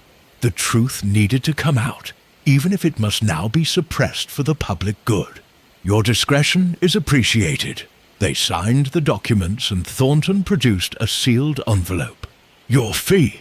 The government pays its debts, even confidential ones." Back at the inn, they opened the envelope to find a substantial cheque. Tuppence stared at it. "We weren't working for the government. We were helping Miss Fenwick, who is also receiving compensation, I imagine. Thornton is tying up loose ends, making sure everyone is satisfied enough to stay silent." Tommy folded the cheque and placed it in his wallet. "We can donate it to charity if it troubles you." "No, we earned it.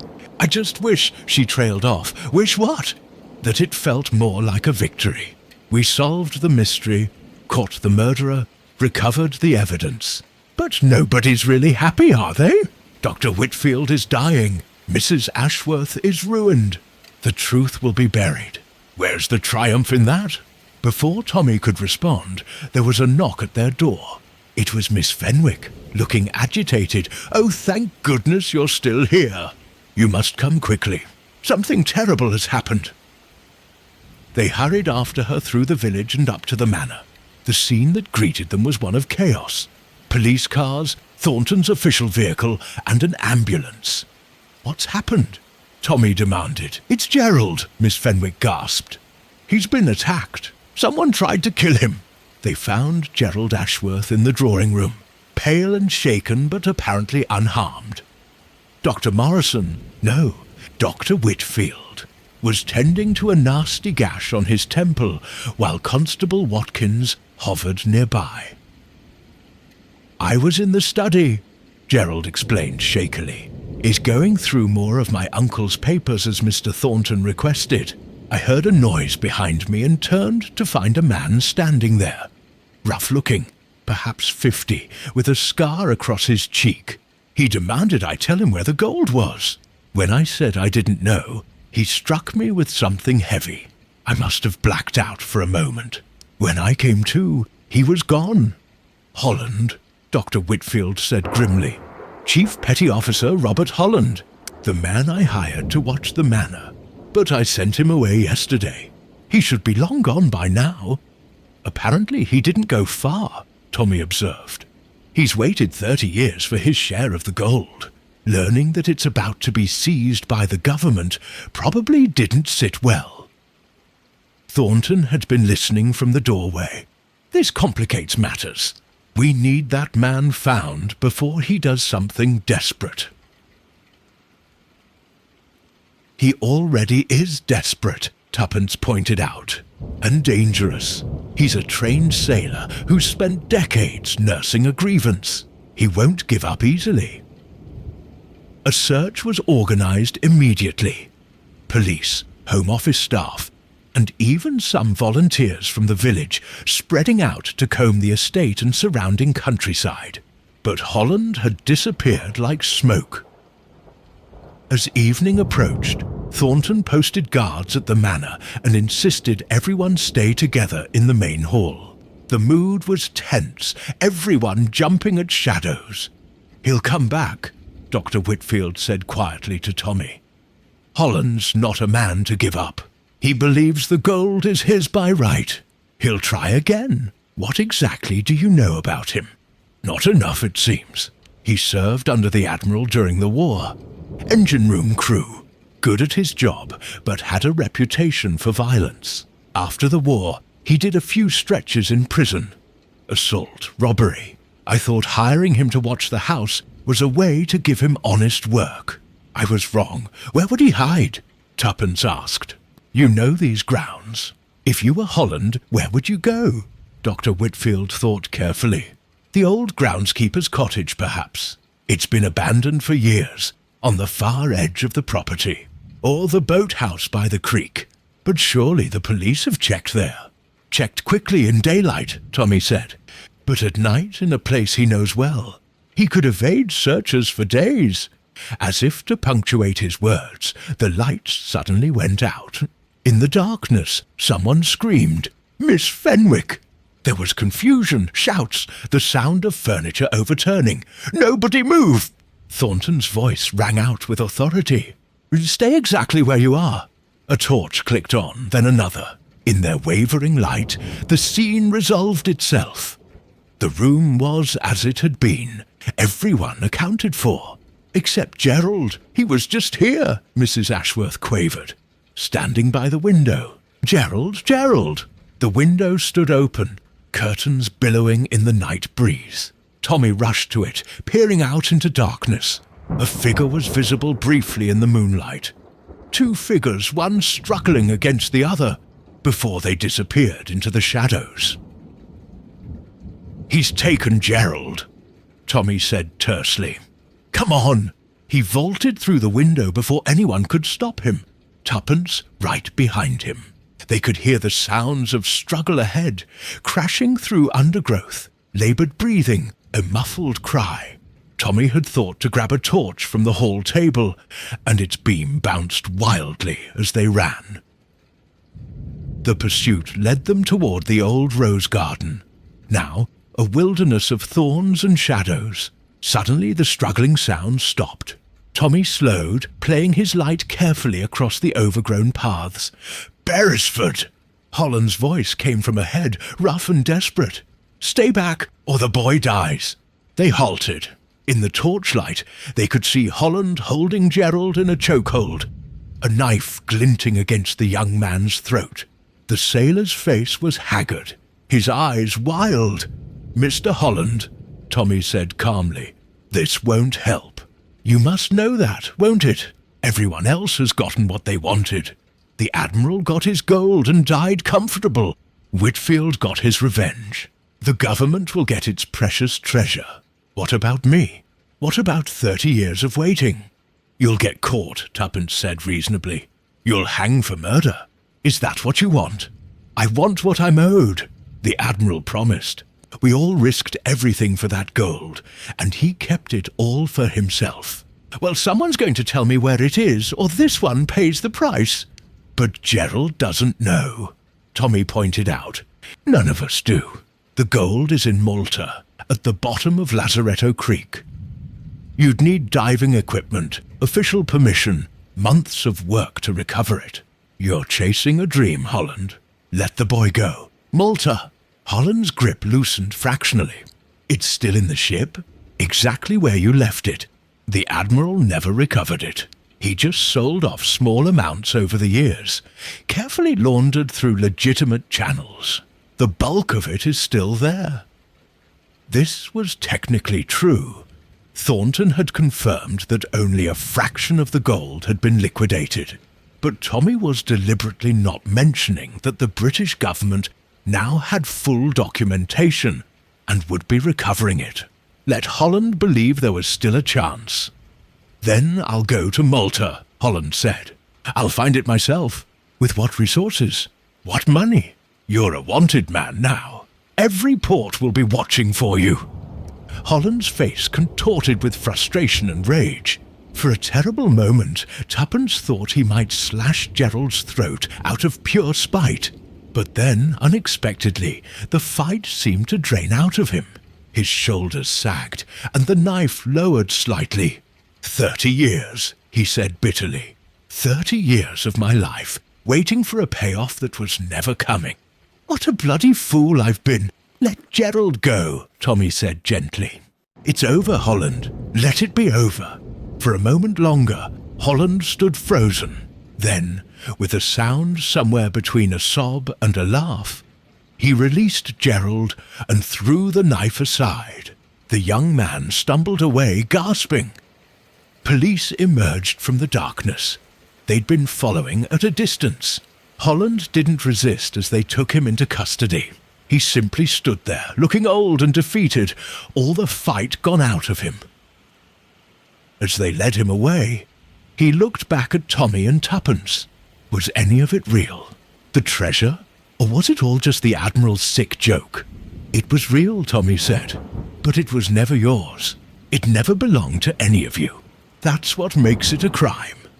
Holland nodded slowly, understanding at last. Then he was gone, swallowed by darkness and the waiting police car.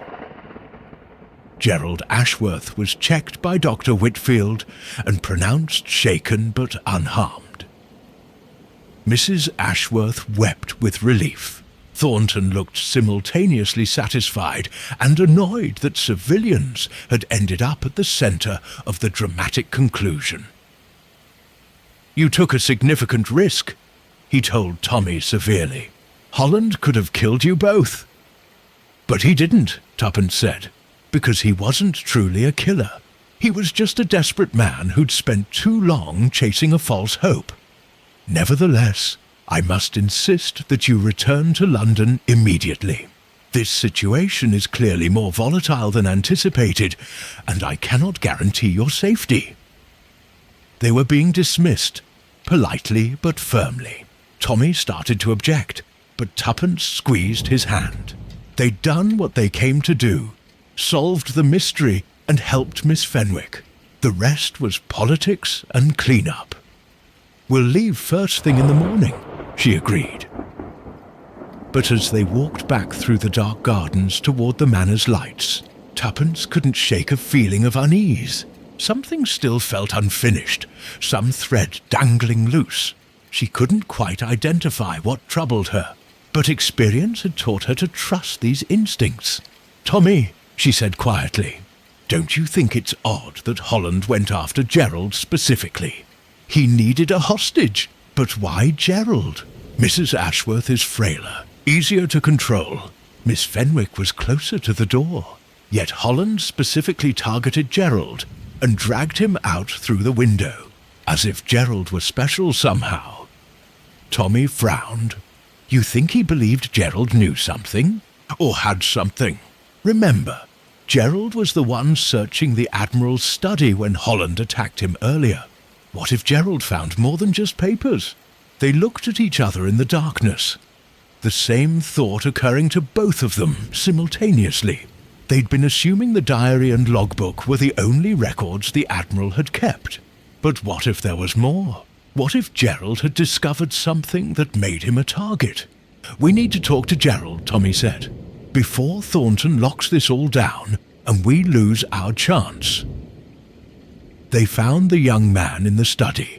Of course, he was in the study, looking pale but determined. He was going through the Admiral's desk with methodical thoroughness. "Gerald," Tuppence said, closing the door behind them, "what are you really looking for?" He looked up, startled, then seemed to make a decision. From his jacket pocket, he withdrew a small leather journal. Not the wartime logbook, but something else. "I found this yesterday, hidden behind a false panel in the desk. I didn't show it to Thornton or the police because—" He hesitated. "Because it implicates my father." Tommy took the journal carefully. It was the Admiral's private diary from after the war, filled with neat handwriting detailing not just the gold theft, but other activities, including regular payments to various individuals, including one, Arthur Ashworth, Master Sergeant, Royal Engineers, Gerald's father. "He was in on it," Tuppence said softly. "Not the original theft, but after the war, when the Admiral was selling the gold, my father helped him, provided contacts, arranged transportation, laundered the money. In exchange, he received a percentage. That's how our family suddenly became prosperous after the war. Not through honest investment, as I was always told, but through criminal conspiracy." "And Holland knew," Tommy realized. "Somehow he discovered that your father was involved. That's why he targeted you specifically. He thought you might know where other hidden assets were." "Perhaps. I don't know. Father died 10 years ago, and he never told me anything about this." Gerald's face was anguished. "My whole life is built on stolen gold. Everything I thought I knew about my family is a lie." It was the final cruel revelation, the stain of the Admiral's crime, spreading even further than anyone had suspected. Tommy and Tuppence looked at the young man with sympathy. He'd done nothing wrong himself, yet would carry this burden for the rest of his life. "What will you do with the diary?" Tuppence asked gently. "Give it to Thornton, I suppose. Let him bury it with the rest of the secrets. What choice do I have?" "You could destroy it," Tommy suggested. "Your father is dead. The Admiral is dead. Further revelations serve no purpose except to cause more pain." Gerald looked tempted, then shook his head. "No, I'm tired of lies and concealment. The truth should be known, whatever the cost. That's the only way to finally be free of this." There was a quiet dignity in his decision. Tommy clasped his shoulder briefly. "You're a better man than your father, or your uncle." After they left Gerald to his grim task, Tommy and Tuppence stood in the hallway, both feeling emotionally exhausted. "What a mess," Tuppence said. "Layer upon layer of deception, each one more sordid than the last." "But it's over now," Tommy said. "Finally over, is it though? Or will there be more revelations years from now? More hidden diaries? More secret accomplices? I hope not. I truly hope not. They returned to the inn for what they hoped would be their last night in Hollowcrest. But sleep proved elusive for both of them. The case had started as a simple plea for help from an elderly woman and had mushroomed into something far darker. A decades-long conspiracy involving theft, murder and corruption that had destroyed multiple lives. And somewhere in Malta, 50 crates of gold still sat in the hull of a sunken ship, waiting to be recovered. The treasure that had caused so much suffering, ruined so many souls. Tuppence wondered if gold could be cursed, if the Admiral's treasure carried some taint that would poison everyone who touched it. It was a fanciful thought. But as she finally drifted off to sleep, she found herself hoping that when the gold was finally recovered, it would be melted down and turned into something new, something clean, something untainted by the past. Morning brought welcome sunlight and the prospect of finally leaving Hollowcrest behind. Tommy and Tuppence packed their belongings with relief, eager to return to the normalcy of their London flat. The case was solved, the villains apprehended, and their part in the affair was complete. Or so they thought. They were settling their bill with the innkeeper when Miss Fenwick arrived. Breathless and agitated, her hat slightly askew. "Oh, thank goodness you haven't left yet. You must come back to the manor immediately. Something's happened, something impossible." Tommy and Tuppence exchanged weary glances. Of course something had happened. It wouldn't be one of their cases if it ended neatly. "What now?" Tuppence asked, though not unkindly. "Mrs. Ashworth has found another document. A letter from the Admiral, dated the day he died. Well, you need to see it for yourselves." They accompanied Miss Fenwick back to the manor, where they found Mrs. Ashworth in the morning room, looking oddly energized despite the previous night's drama. Thornton was there too, examining a letter with obvious displeasure. "Ah, the Beresfords," he said without enthusiasm. "How fortuitous. Perhaps you can help make sense of this latest development." Mrs. Ashworth handed Tuppence a single sheet of paper, sealed in an envelope addressed to the finder. The postmark was 3 years old, July 15th, the day of the Admiral's death. Tuppence read aloud. "If you are reading this, I am dead. Good. I have lived too long with guilt as my constant companion. This letter is my final act of contrition. Everything I told you before was true. The theft, the deception, the betrayal of trust. But there is one detail I deliberately omitted, one secret I took to my grave. Or so I intended. The gold aboard the HMS Steadfast was not stolen from the Germans. It was payment, blood money if you will, from the German High Command to certain Allied officers in exchange for information about convoy routes and submarine positions. I was not a thief. I was a traitor. My co-conspirators and I arranged for the Steadfast to be scuttled not to hide stolen treasure, but to conceal evidence of treason. The gold was merely an added benefit, compensation for our perfidy. If this letter has been found, it means my death was not natural. It means someone discovered my secret. One of the others, perhaps. Or someone from German intelligence seeking to tie up loose ends. Do not trust anyone who claims to have been merely a victim of my theft. We were all guilty. We all deserve judgment. The names of the other traitors are encoded in my logbook using a simple substitution cipher. Every third letter of every captain's name listed spells out a surname. Every seventh letter a first initial. There were 5 of us, and we all deserve to be exposed. Let history judge us harshly. We earned its scorn. Admiral Cyril Ashworth. The silence that followed was absolute. Tuppence felt as though the floor had dropped away beneath her feet. Not just theft, but treason. Not greedy opportunism, but deliberate betrayal that had cost Allied lives. My God, Tommy breathed. Men died because of the information they sold. Ships went down, sailors drowned. This changes everything, Thornton said, his bureaucratic calm finally cracking. This isn't just a matter of stolen gold anymore. This is a wartime treason case. If the other names are in the logbook, they are, Gerald Ashworth said quietly from the doorway. He looked haggard as if he hadn't slept. I spent the night decoding it after Mr. Thornton asked me to go through the logbook more carefully. The names are there, exactly as my uncle described. 5 Allied officers who sold information to the Germans and were paid in captured gold. Who? Tommy demanded. Gerald consulted a piece of paper with shaking hands. Admiral Cyril Ashworth, obviously. Lieutenant George Whitfield, now known as Dr. Morrison. Chief Petty Officer Robert Holland.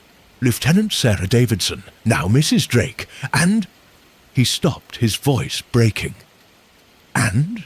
Tuppence prompted gently. Major Arthur Ashworth, my father. So Gerald's worst fears were confirmed. His father hadn't just helped launder stolen gold after the war. He'd been one of the original traitors, helping to betray Allied convoys in exchange for blood money. How many died? Mrs. Ashworth asked, her voice hollow. How many men went to their graves because of what Cyril and the others did? We don't know, Thornton said heavily. Naval intelligence would have to cross-reference the information that was leaked with actual convoy losses. Dozens, perhaps. Maybe hundreds if you count the indirect effects. And the Germans knew, Tommy said, working through the implications. German intelligence knew about these traitors. When the war ended, that knowledge didn't disappear.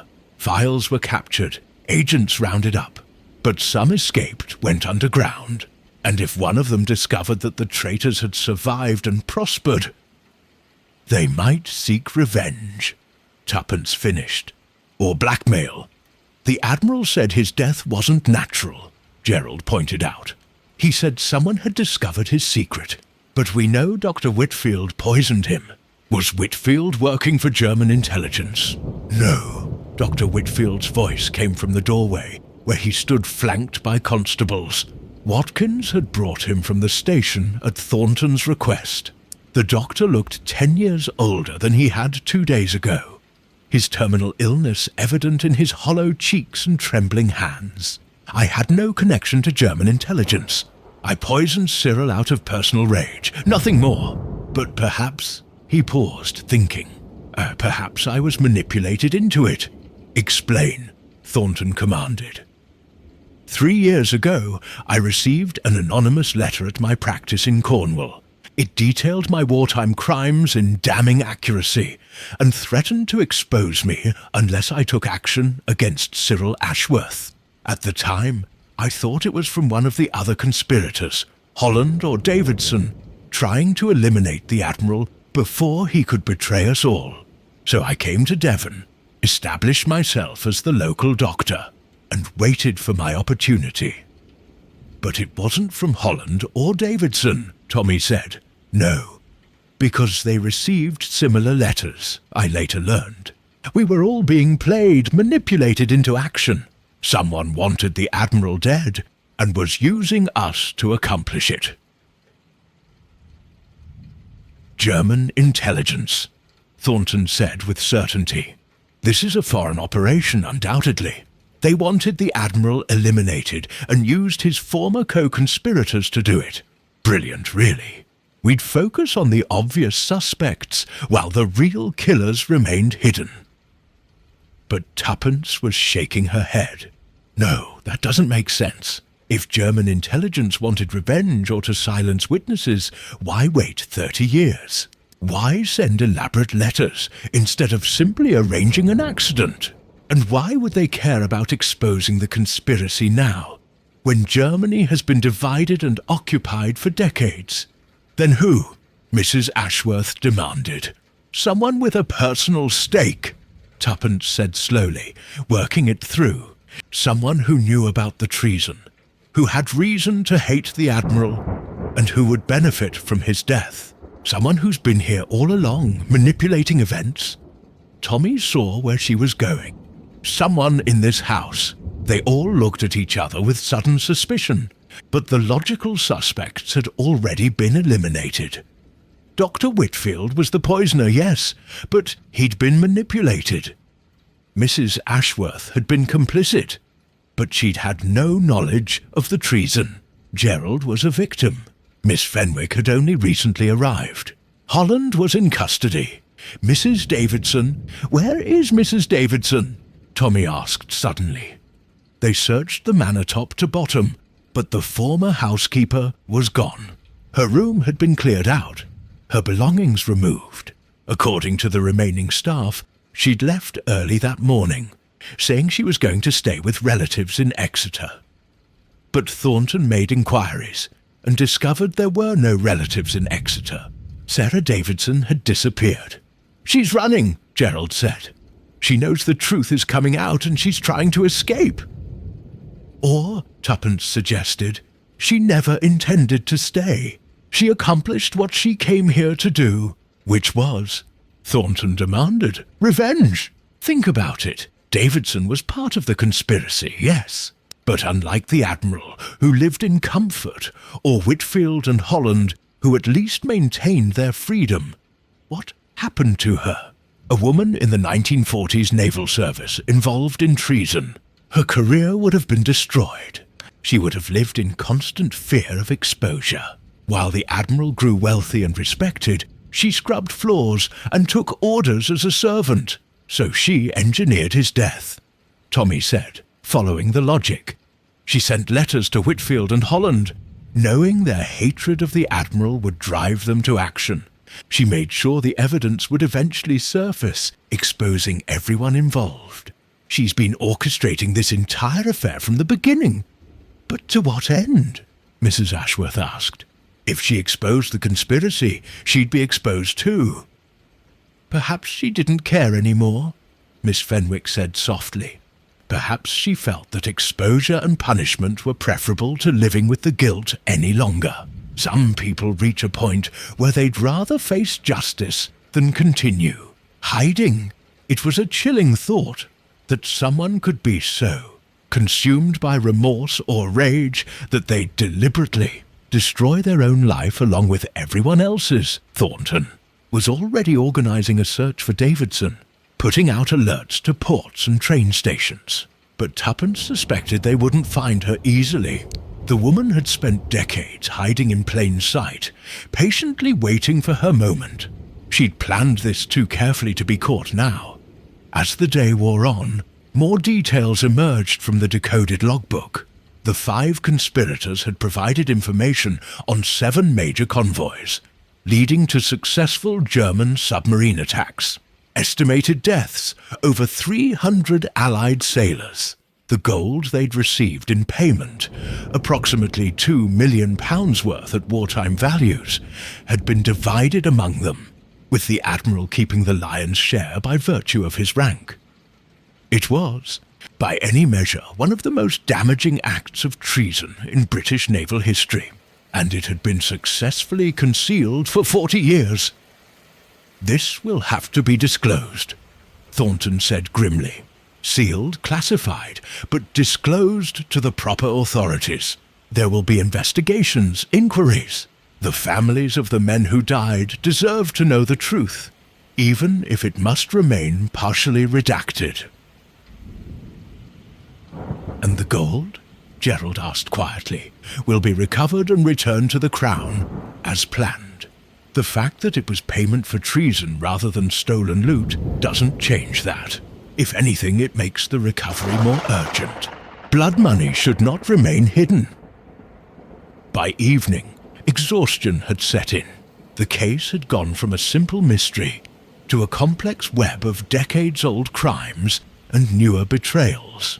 Tommy and Tuppence sat in the study, that damned study where so much of this had unfolded, trying to process everything they'd learned. I feel sorry for Gerald, Tuppence said. His entire family legacy is tainted now.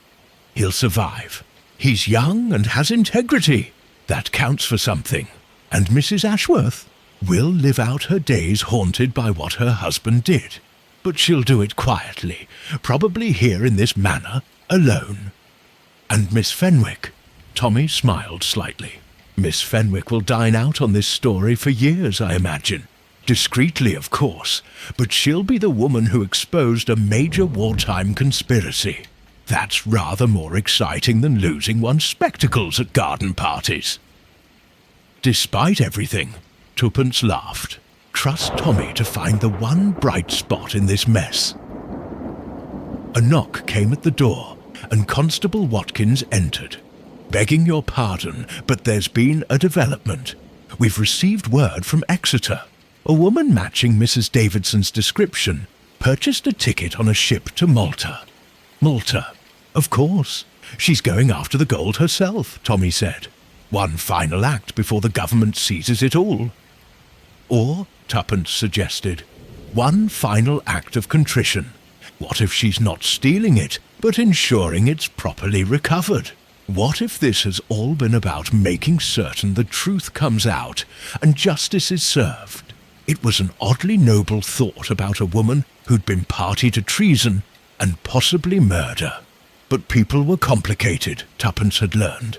Even the guilty could seek redemption in their own twisted ways. Will you go after her? Tommy asked Watkins.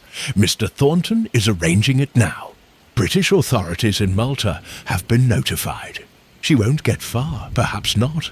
But as Tuppence looked out the window at the darkening sky, she found herself hoping that Sarah Davidson found whatever peace she was seeking, whether that came through capture and punishment or some other ending she'd planned for herself.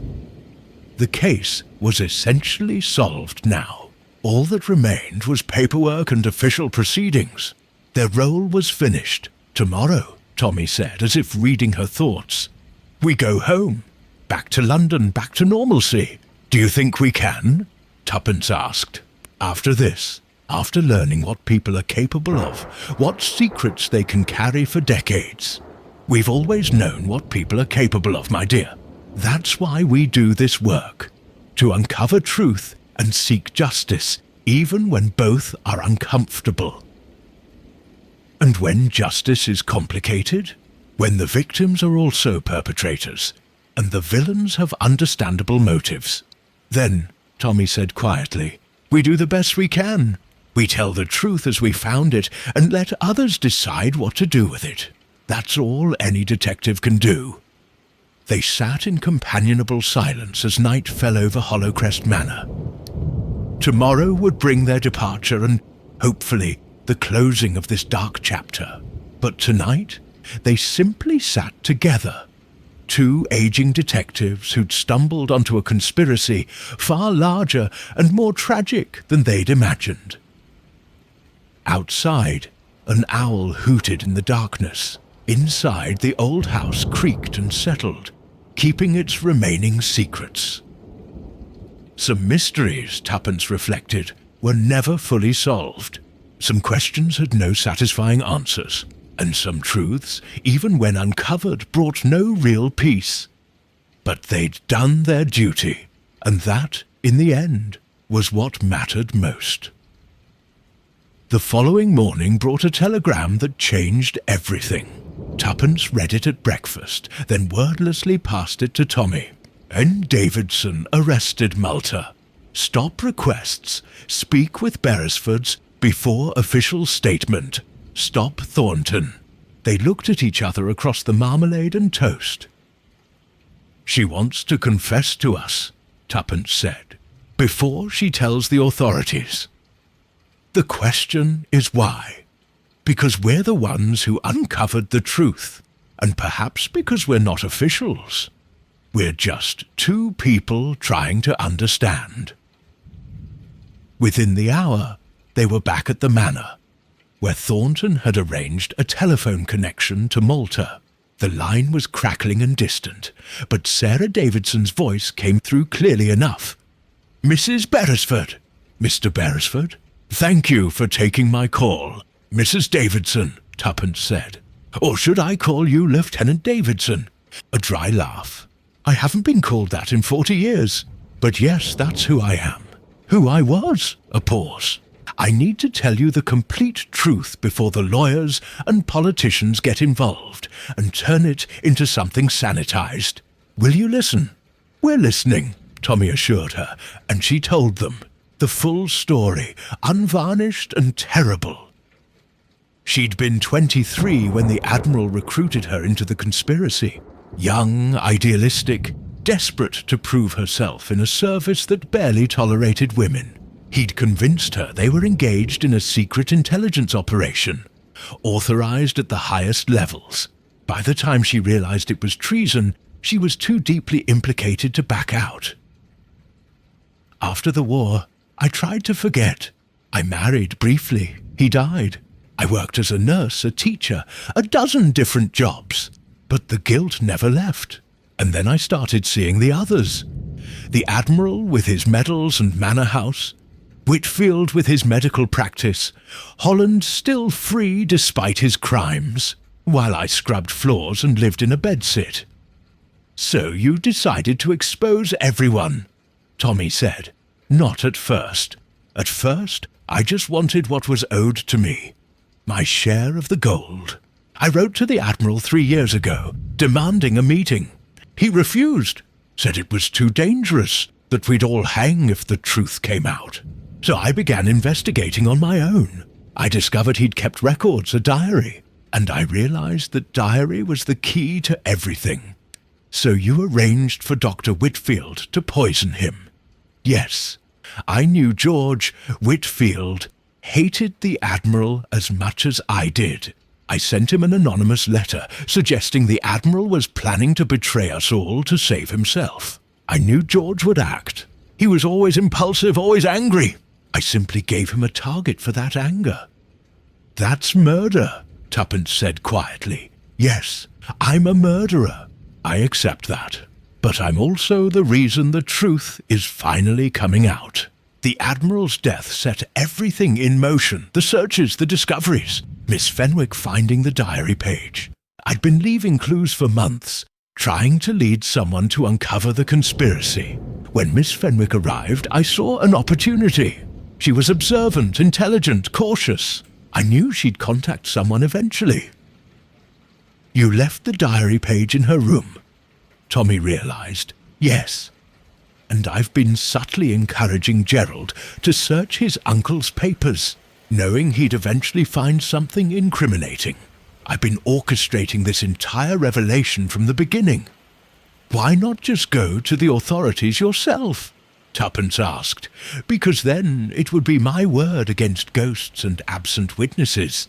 I needed irrefutable evidence, the diary, the logbook, the confession letters. I needed to build a case so solid that even the Official Secrets Act couldn't suppress it entirely. And I've succeeded. The truth is out. The families of the men who died will finally know what happened to their loved ones. And you'll go to prison for murder," Tommy pointed out. "Yes, I've arranged everything. I've written a full confession, giving dates, names, details of the conspiracy, and my role in the Admiral's death. I'm turning myself over to British authorities here in Malta, and I'll face trial in England. I expect I'll be convicted and imprisoned for the rest of my life. I'm 68 years old. That may not be very long." "You sound at peace with it," Tuppence observed. "I am. For the first time in 40 years, I feel clean. The secret is out. Justice is being served. I can finally rest." After the call ended, Tommy and Tuppence sat in silence, processing what they'd heard. A woman had murdered out of rage and guilt, then carefully orchestrated the exposure of a decades-old conspiracy, knowing it would destroy her own life along with everyone else's. "It's a kind of justice," Tuppence said finally. "Twisted perhaps, but justice nonetheless, is it? She killed a man. She killed a traitor who'd betrayed hundreds of his own countrymen to their deaths. I'm not saying it was right, but I understand it." Tommy sighed. "So do I. God help me, so do I. That afternoon, Thornton assembled everyone, Mrs. Ashworth, Gerald, Miss Fenwick, Dr. Whitfield, under guard, and the Beresfords in the Manor's drawing room. He'd received the full confession from Malta and had authorization to brief them on the official resolution of the case. Mrs. Sarah Davidson has confessed to conspiracy to commit murder, Thornton began formally. She will be extradited to England to stand trial. Dr. George Whitfield has also confessed to murder. Given his terminal condition, the Crown Prosecutor has decided to allow him to die in a hospice rather than prison. He will be under guard until his death, which medical experts suggest will occur within 3 months. Dr. Whitfield sat motionless, his face gaunt. He'd known this was coming. Chief Petty Officer Robert Holland has confessed to assault and unlawful imprisonment. He will serve a prison term, likely 2 to 3 years, given his age and lack of prior violent offences. Major Arthur Ashworth and Admiral Cyril Ashworth, being deceased, face no charges. And the treason? Gerald asked hoarsely. The wartime treason will be documented in sealed files. The families of the convoy victims will be notified, discreetly, that new information about the attacks has come to light. They will not be given full details, as that could compromise ongoing intelligence operations, but they will know their loved ones' deaths are being properly accounted for. So it's still being covered up, Gerald said bitterly. It's being classified, Thornton corrected. There's a difference. The truth exists in the record now. Future historians will have access to it, but broadcasting the details publicly would serve no purpose except to create scandal and international embarrassment. What about the gold? Mrs. Ashworth asked. The Royal Navy will conduct salvage operations in Malta within the next 6 months. The recovered gold, however much remains after 40 years of seawater exposure, will be returned to the Treasury. Any costs associated with the recovery will be deducted from the Ashworth estate, which Mr. Gerald Ashworth has already agreed to surrender in its entirety. Gerald nodded. He'd made his peace with losing everything. It was the only way to truly separate himself from his family's crimes. One final matter, Thornton said, his tone softening slightly. Miss Fenwick, you acted with considerable courage and intelligence throughout this affair. The Crown would like to offer you compensation for your ordeal and a letter of commendation. Miss Fenwick blinked rapidly behind her spectacles. That's very kind, but I was simply doing what anyone would do. No, Tuppence said firmly. You did what very few people would have the courage to do. You saw something wrong and you acted despite the danger. That's extraordinary. Quite right, Tommy agreed. You're a credit to amateur detectives everywhere. Miss Fenwick actually blushed. Well, when you put it that way, though I must say, I hope never to be involved in another case like this. My nerves couldn't take it. There was a ripple of exhausted laughter around the room. The tension that had gripped them all for days was finally beginning to ease. What will happen to the manor? Mrs. Ashworth asked quietly. That depends on you, Thornton said. As the Admiral's widow, you're not legally responsible for his crimes or his estate's forfeiture. You may remain here if you wish, though obviously the circumstances will be difficult. I'll stay, she said with quiet dignity. This has been my home for 30 years. I won't let Cyril's sins drive me away. Besides, someone should remain to remember what happened here, to ensure the victims aren't forgotten. It was, Tommy thought, a fitting penance. Mrs. Ashworth would spend her remaining years as the keeper of a dark history, a living memorial to the cost of betrayal and greed. Then I believe we're finished here, Thornton said, gathering his papers, unless anyone has further questions. Just one, Tuppence said. The anonymous letter that started all of this. The one that prompted Dr. Whitfield to act 3 years ago. Who sent it? Mrs. Davidson, obviously. But how did she know what to write? How did she know the details of the conspiracy well enough to convince Whitfield it was genuine? Thornton looked uncomfortable. I assume because she was part of the conspiracy herself. But she said she'd lost contact with the others after the war. She didn't know where they were or what they were doing. So how did she know enough to craft a letter that would provoke Whitfield to murder? The silence that followed was thoughtful. Tommy saw where his wife was going. Someone told her, he said slowly. Someone gave her the information she needed. Someone who knew about the conspiracy, who knew where the other conspirators were, and who wanted the Admiral dead. But who? Gerald demanded. Everyone involved has been accounted for. Not everyone, Tuppence said. There were 5 conspirators. We've identified all 5. But what about their families? Their confidants? What about someone who learned the secret second-hand and decided to use it? My father, Gerald said, his face draining of colour. Before he died, he knew everything. What if he told someone? Who would he tell? Tommy asked. Gerald thought hard. His solicitor, perhaps. Or his banker. Or... He stopped, his eyes widening. His doctor. He was dying of cancer. And he spent the final months rambling about the war. About secrets and gold. The doctors and nurses heard everything. Do you remember any names? Dr. Pembridge was the primary physician, but he's retired to Scotland, we checked. There were nurses too, a whole rotation, and medical students from the teaching hospital who came to observe. One of them spent a lot of time with Father in those final weeks. Young man, very attentive. I thought he was simply interested in oncology, but what if he was gathering information? Tuppence finished. Learning the details of the conspiracy.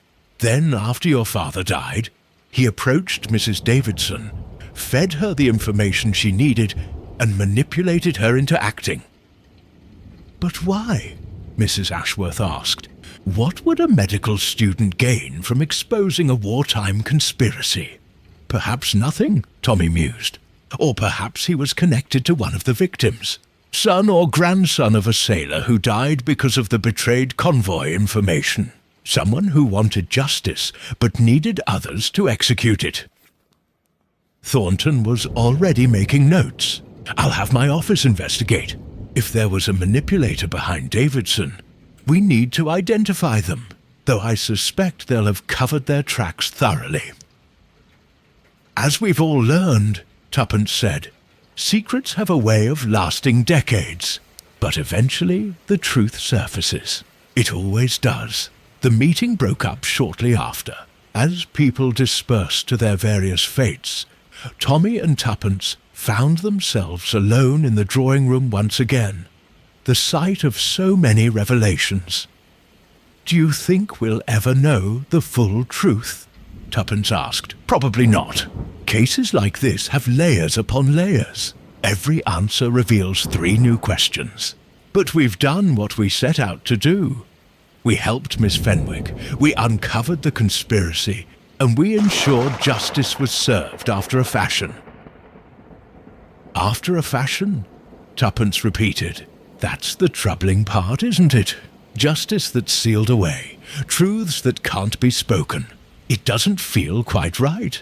Nothing about this case feels quite right. But it's the best resolution we could achieve, given the circumstances. Sometimes, my dear, that has to be enough.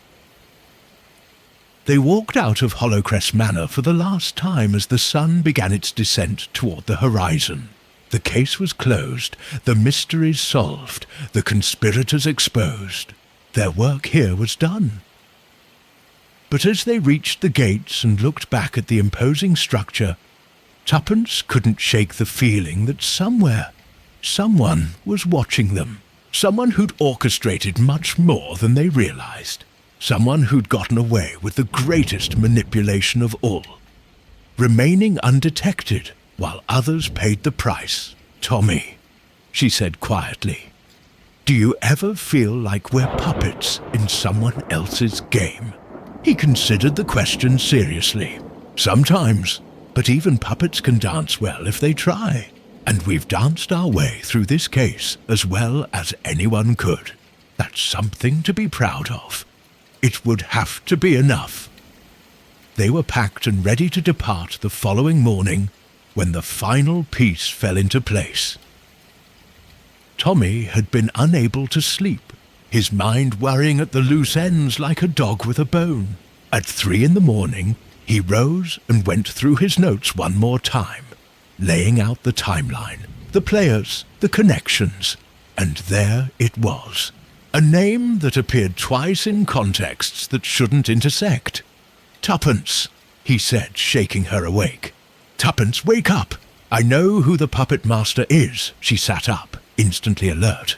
Who? Cedric Thornton. She stared at him. The man from the Home Office?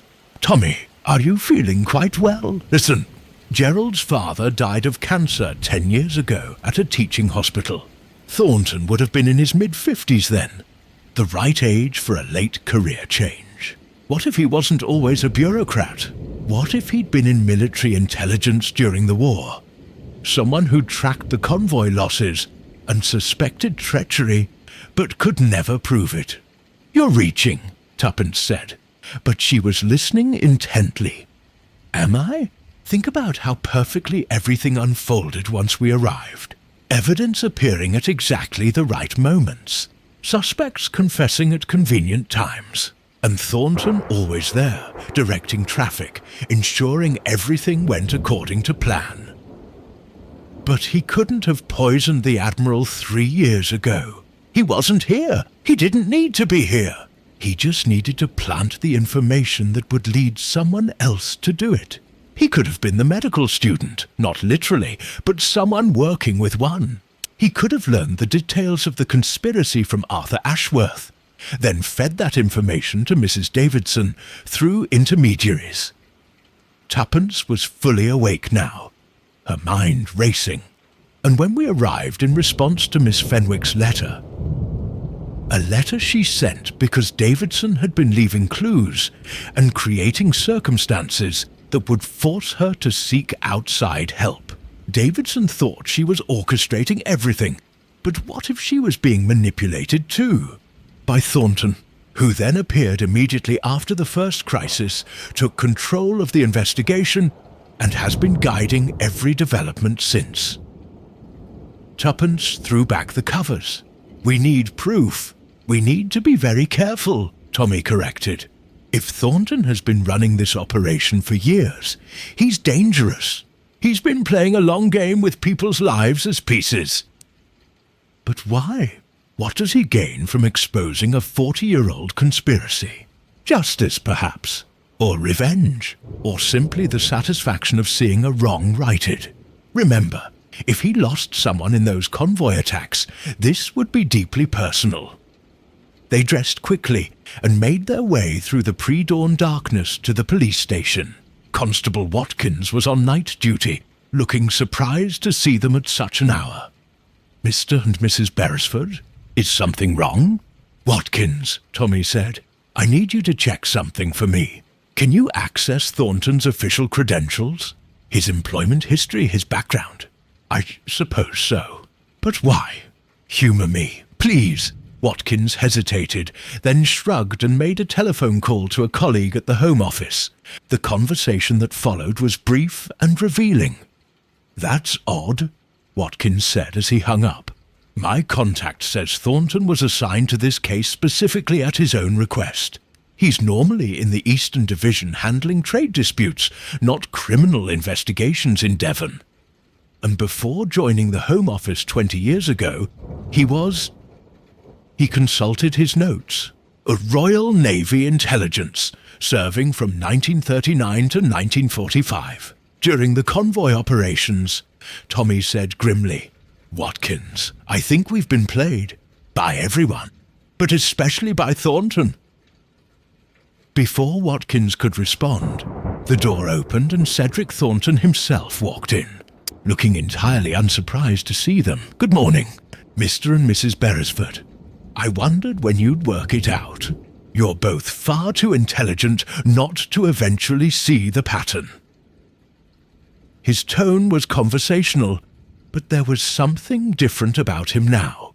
The colourless bureaucrat had vanished, replaced by someone harder and more purposeful. "It was you," Tuppence said. "From the beginning, you orchestrated everything." "Not everything," Thornton corrected, pulling up a chair and sitting with the casual ease of someone in complete control. "I didn't commit murder or steal gold. I simply arranged for the truth to surface. After 40 years of watching criminals live comfortable lives, while good men's deaths went unavenged, I decided it was time for justice." "You manipulated Mrs. Davidson," Tommy accused. "I gave her information. What she chose to do with it was her decision. She wanted revenge, I wanted exposure. Our goals aligned. You were naval intelligence during the war," Tuppence said. "You knew about the convoy losses. You suspected treason. I more than suspected, I knew. I'd intercepted communications suggesting there was a leak, but I could never prove it." The Admiral covered his tracks brilliantly. "After the war, I spent years trying to build a case, but the witnesses died or disappeared. The evidence was sealed away. So I waited and watched and planned." "My father," Watkins said suddenly. "Able seaman Jack Watkins, lost in the North Atlantic, 1943. One of the convoys that was attacked after receiving intelligence on its route. Is that why you chose this location?" "Because I was here." Thornton looked at the constable with something approaching respect. "Your father was a good man. He died because traitors sold him out. You deserve to know the truth about his death. So you used me too. I put you in a position to serve justice." "There's a difference, is there?" Tommy demanded. "You've been playing games with people's lives for years. You nearly got Miss Fenwick killed. You drove Dr. Whitfield to murder. You destroyed an entire family's legacy, all to satisfy your own need for revenge." "Not revenge," Thornton said sharply. "Justice. There is a difference, though I acknowledge it may be a fine one. 300 men died because of the Admiral's treason. Their families deserve to know the truth. The conspirators deserve to face consequences, and the gold deserved to be recovered. I've accomplished all of that.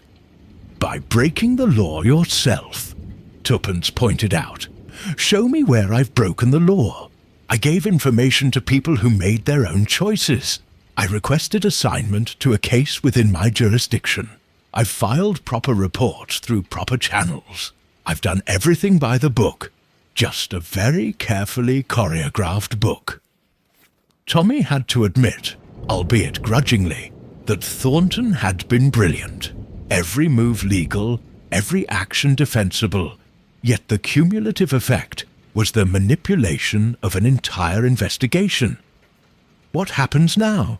he asked. "Now, the case closes. The reports are filed, the trials proceed.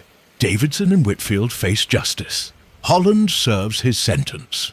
The gold is recovered, and everyone goes home, including you two."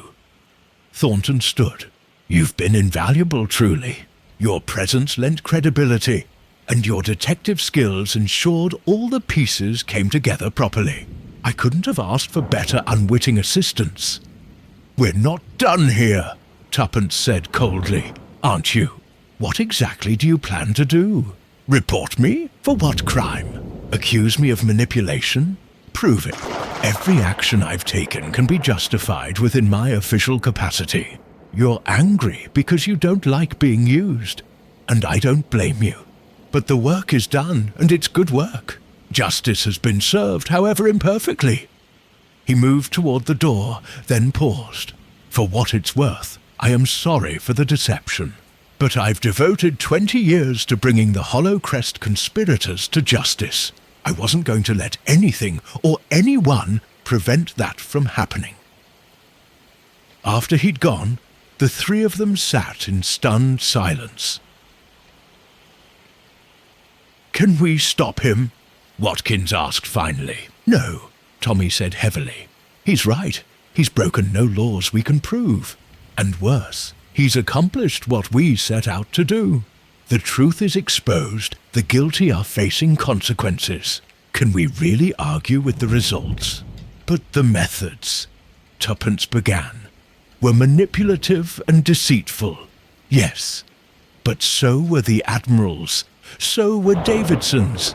Everyone in this case has been manipulating everyone else. Thornton just did it more successfully than the others. My father," Watkins said quietly, "he'd want the truth out. He'd want the traitors exposed. Whatever it took, even if it meant bending the rules?"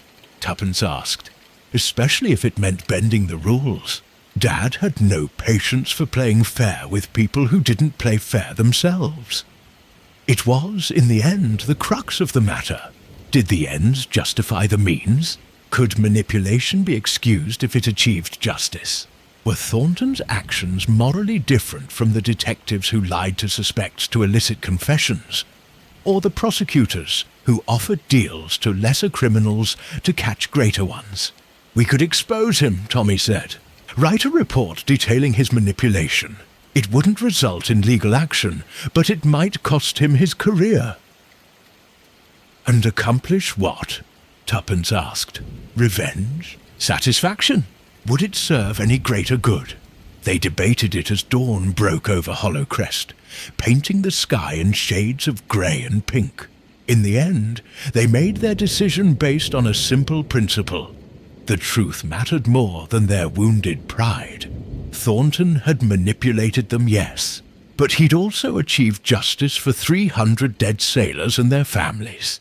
He'd exposed traitors who'd escaped consequences for decades. He'd recovered stolen gold and brought murderers to account. "We'll say nothing," Tommy decided finally, "but we'll include the full truth in our private notes, sealed and dated. If anyone ever needs to know what really happened here, the record will exist." "And Thornton?" Watkins asked. "Gets away with it. Or doesn't, depending on your perspective. He'll have to live with the knowledge of what he did, just as Mrs. Davidson lived with the knowledge of her crimes for 40 years. That's a punishment of sorts." They left the station as the village was waking. Shopkeepers opening shutters, early workers heading to their posts, normal life resuming while they carried the burden of extraordinary knowledge. At the inn, they found their bags packed and waiting. The innkeeper had prepared a farewell breakfast, which they ate in subdued silence. Then they walked to the station for the morning train back to London.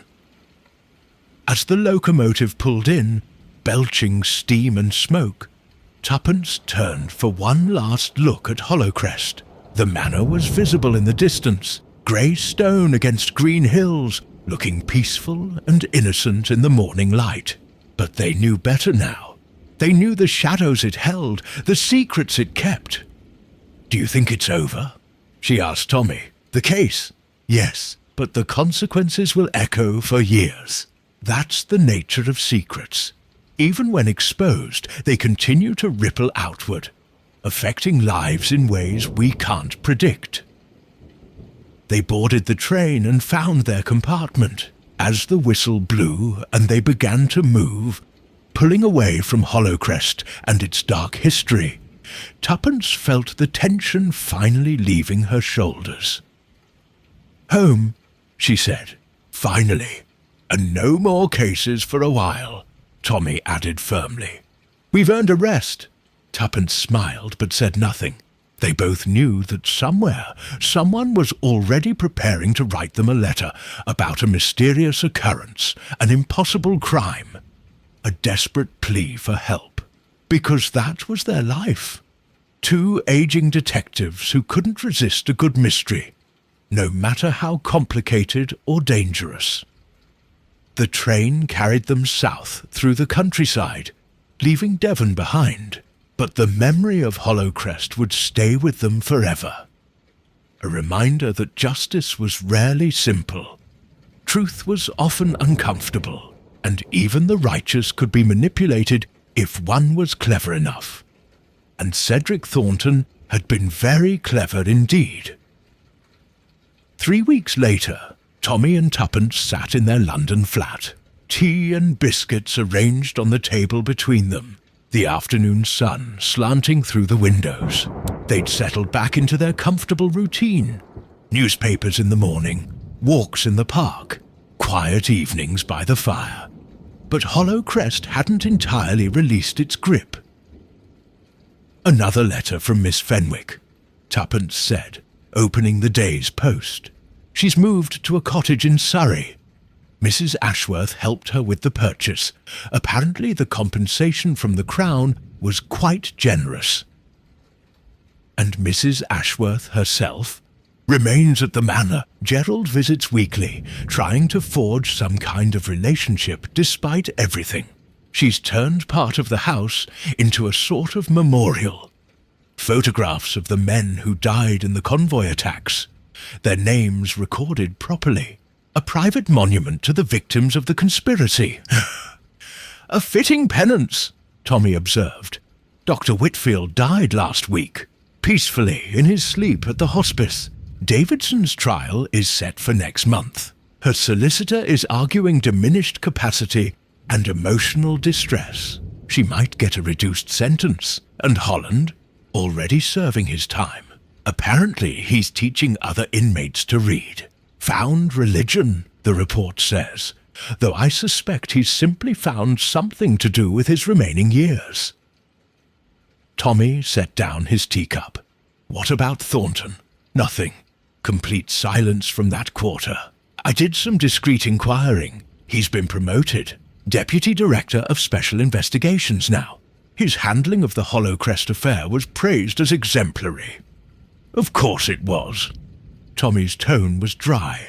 "He achieved everything he set out to achieve and emerged looking like a hero. That's the mark of a master manipulator, making everyone believe they acted of their own free will." "Do you think we should have exposed him?" "No. As infuriating as it is, he did serve justice, just not the way we would have preferred. Sometimes, my dear, we must accept that there are different paths to the same destination." Tuppence was about to respond when the telephone rang. She answered it, her expression shifting from curiosity to concern as she listened. Yes, I understand. We'll consider it. Thank you for calling." She hung up slowly. "That was a solicitor in Hampshire. There's been a peculiar incident at an old country house. A woman found dead in a locked room.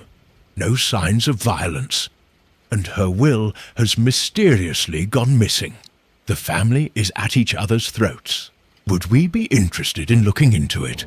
Tommy groaned. "Tuppence, we agreed. No more cases for a while." "I know we did. But Tommy, a woman dead in a locked room? That's a classic mystery. We can't just ignore it. We absolutely can ignore it. Can we, though?" They looked at each other across the tea table, and despite himself, Tommy felt the familiar spark of interest. A locked room mystery. It had been years since they'd tackled one of those. "Just a preliminary investigation," Tuppence wheedled. "A quick trip to Hampshire, a few questions, then home. Nothing like the Hollow Crest affair."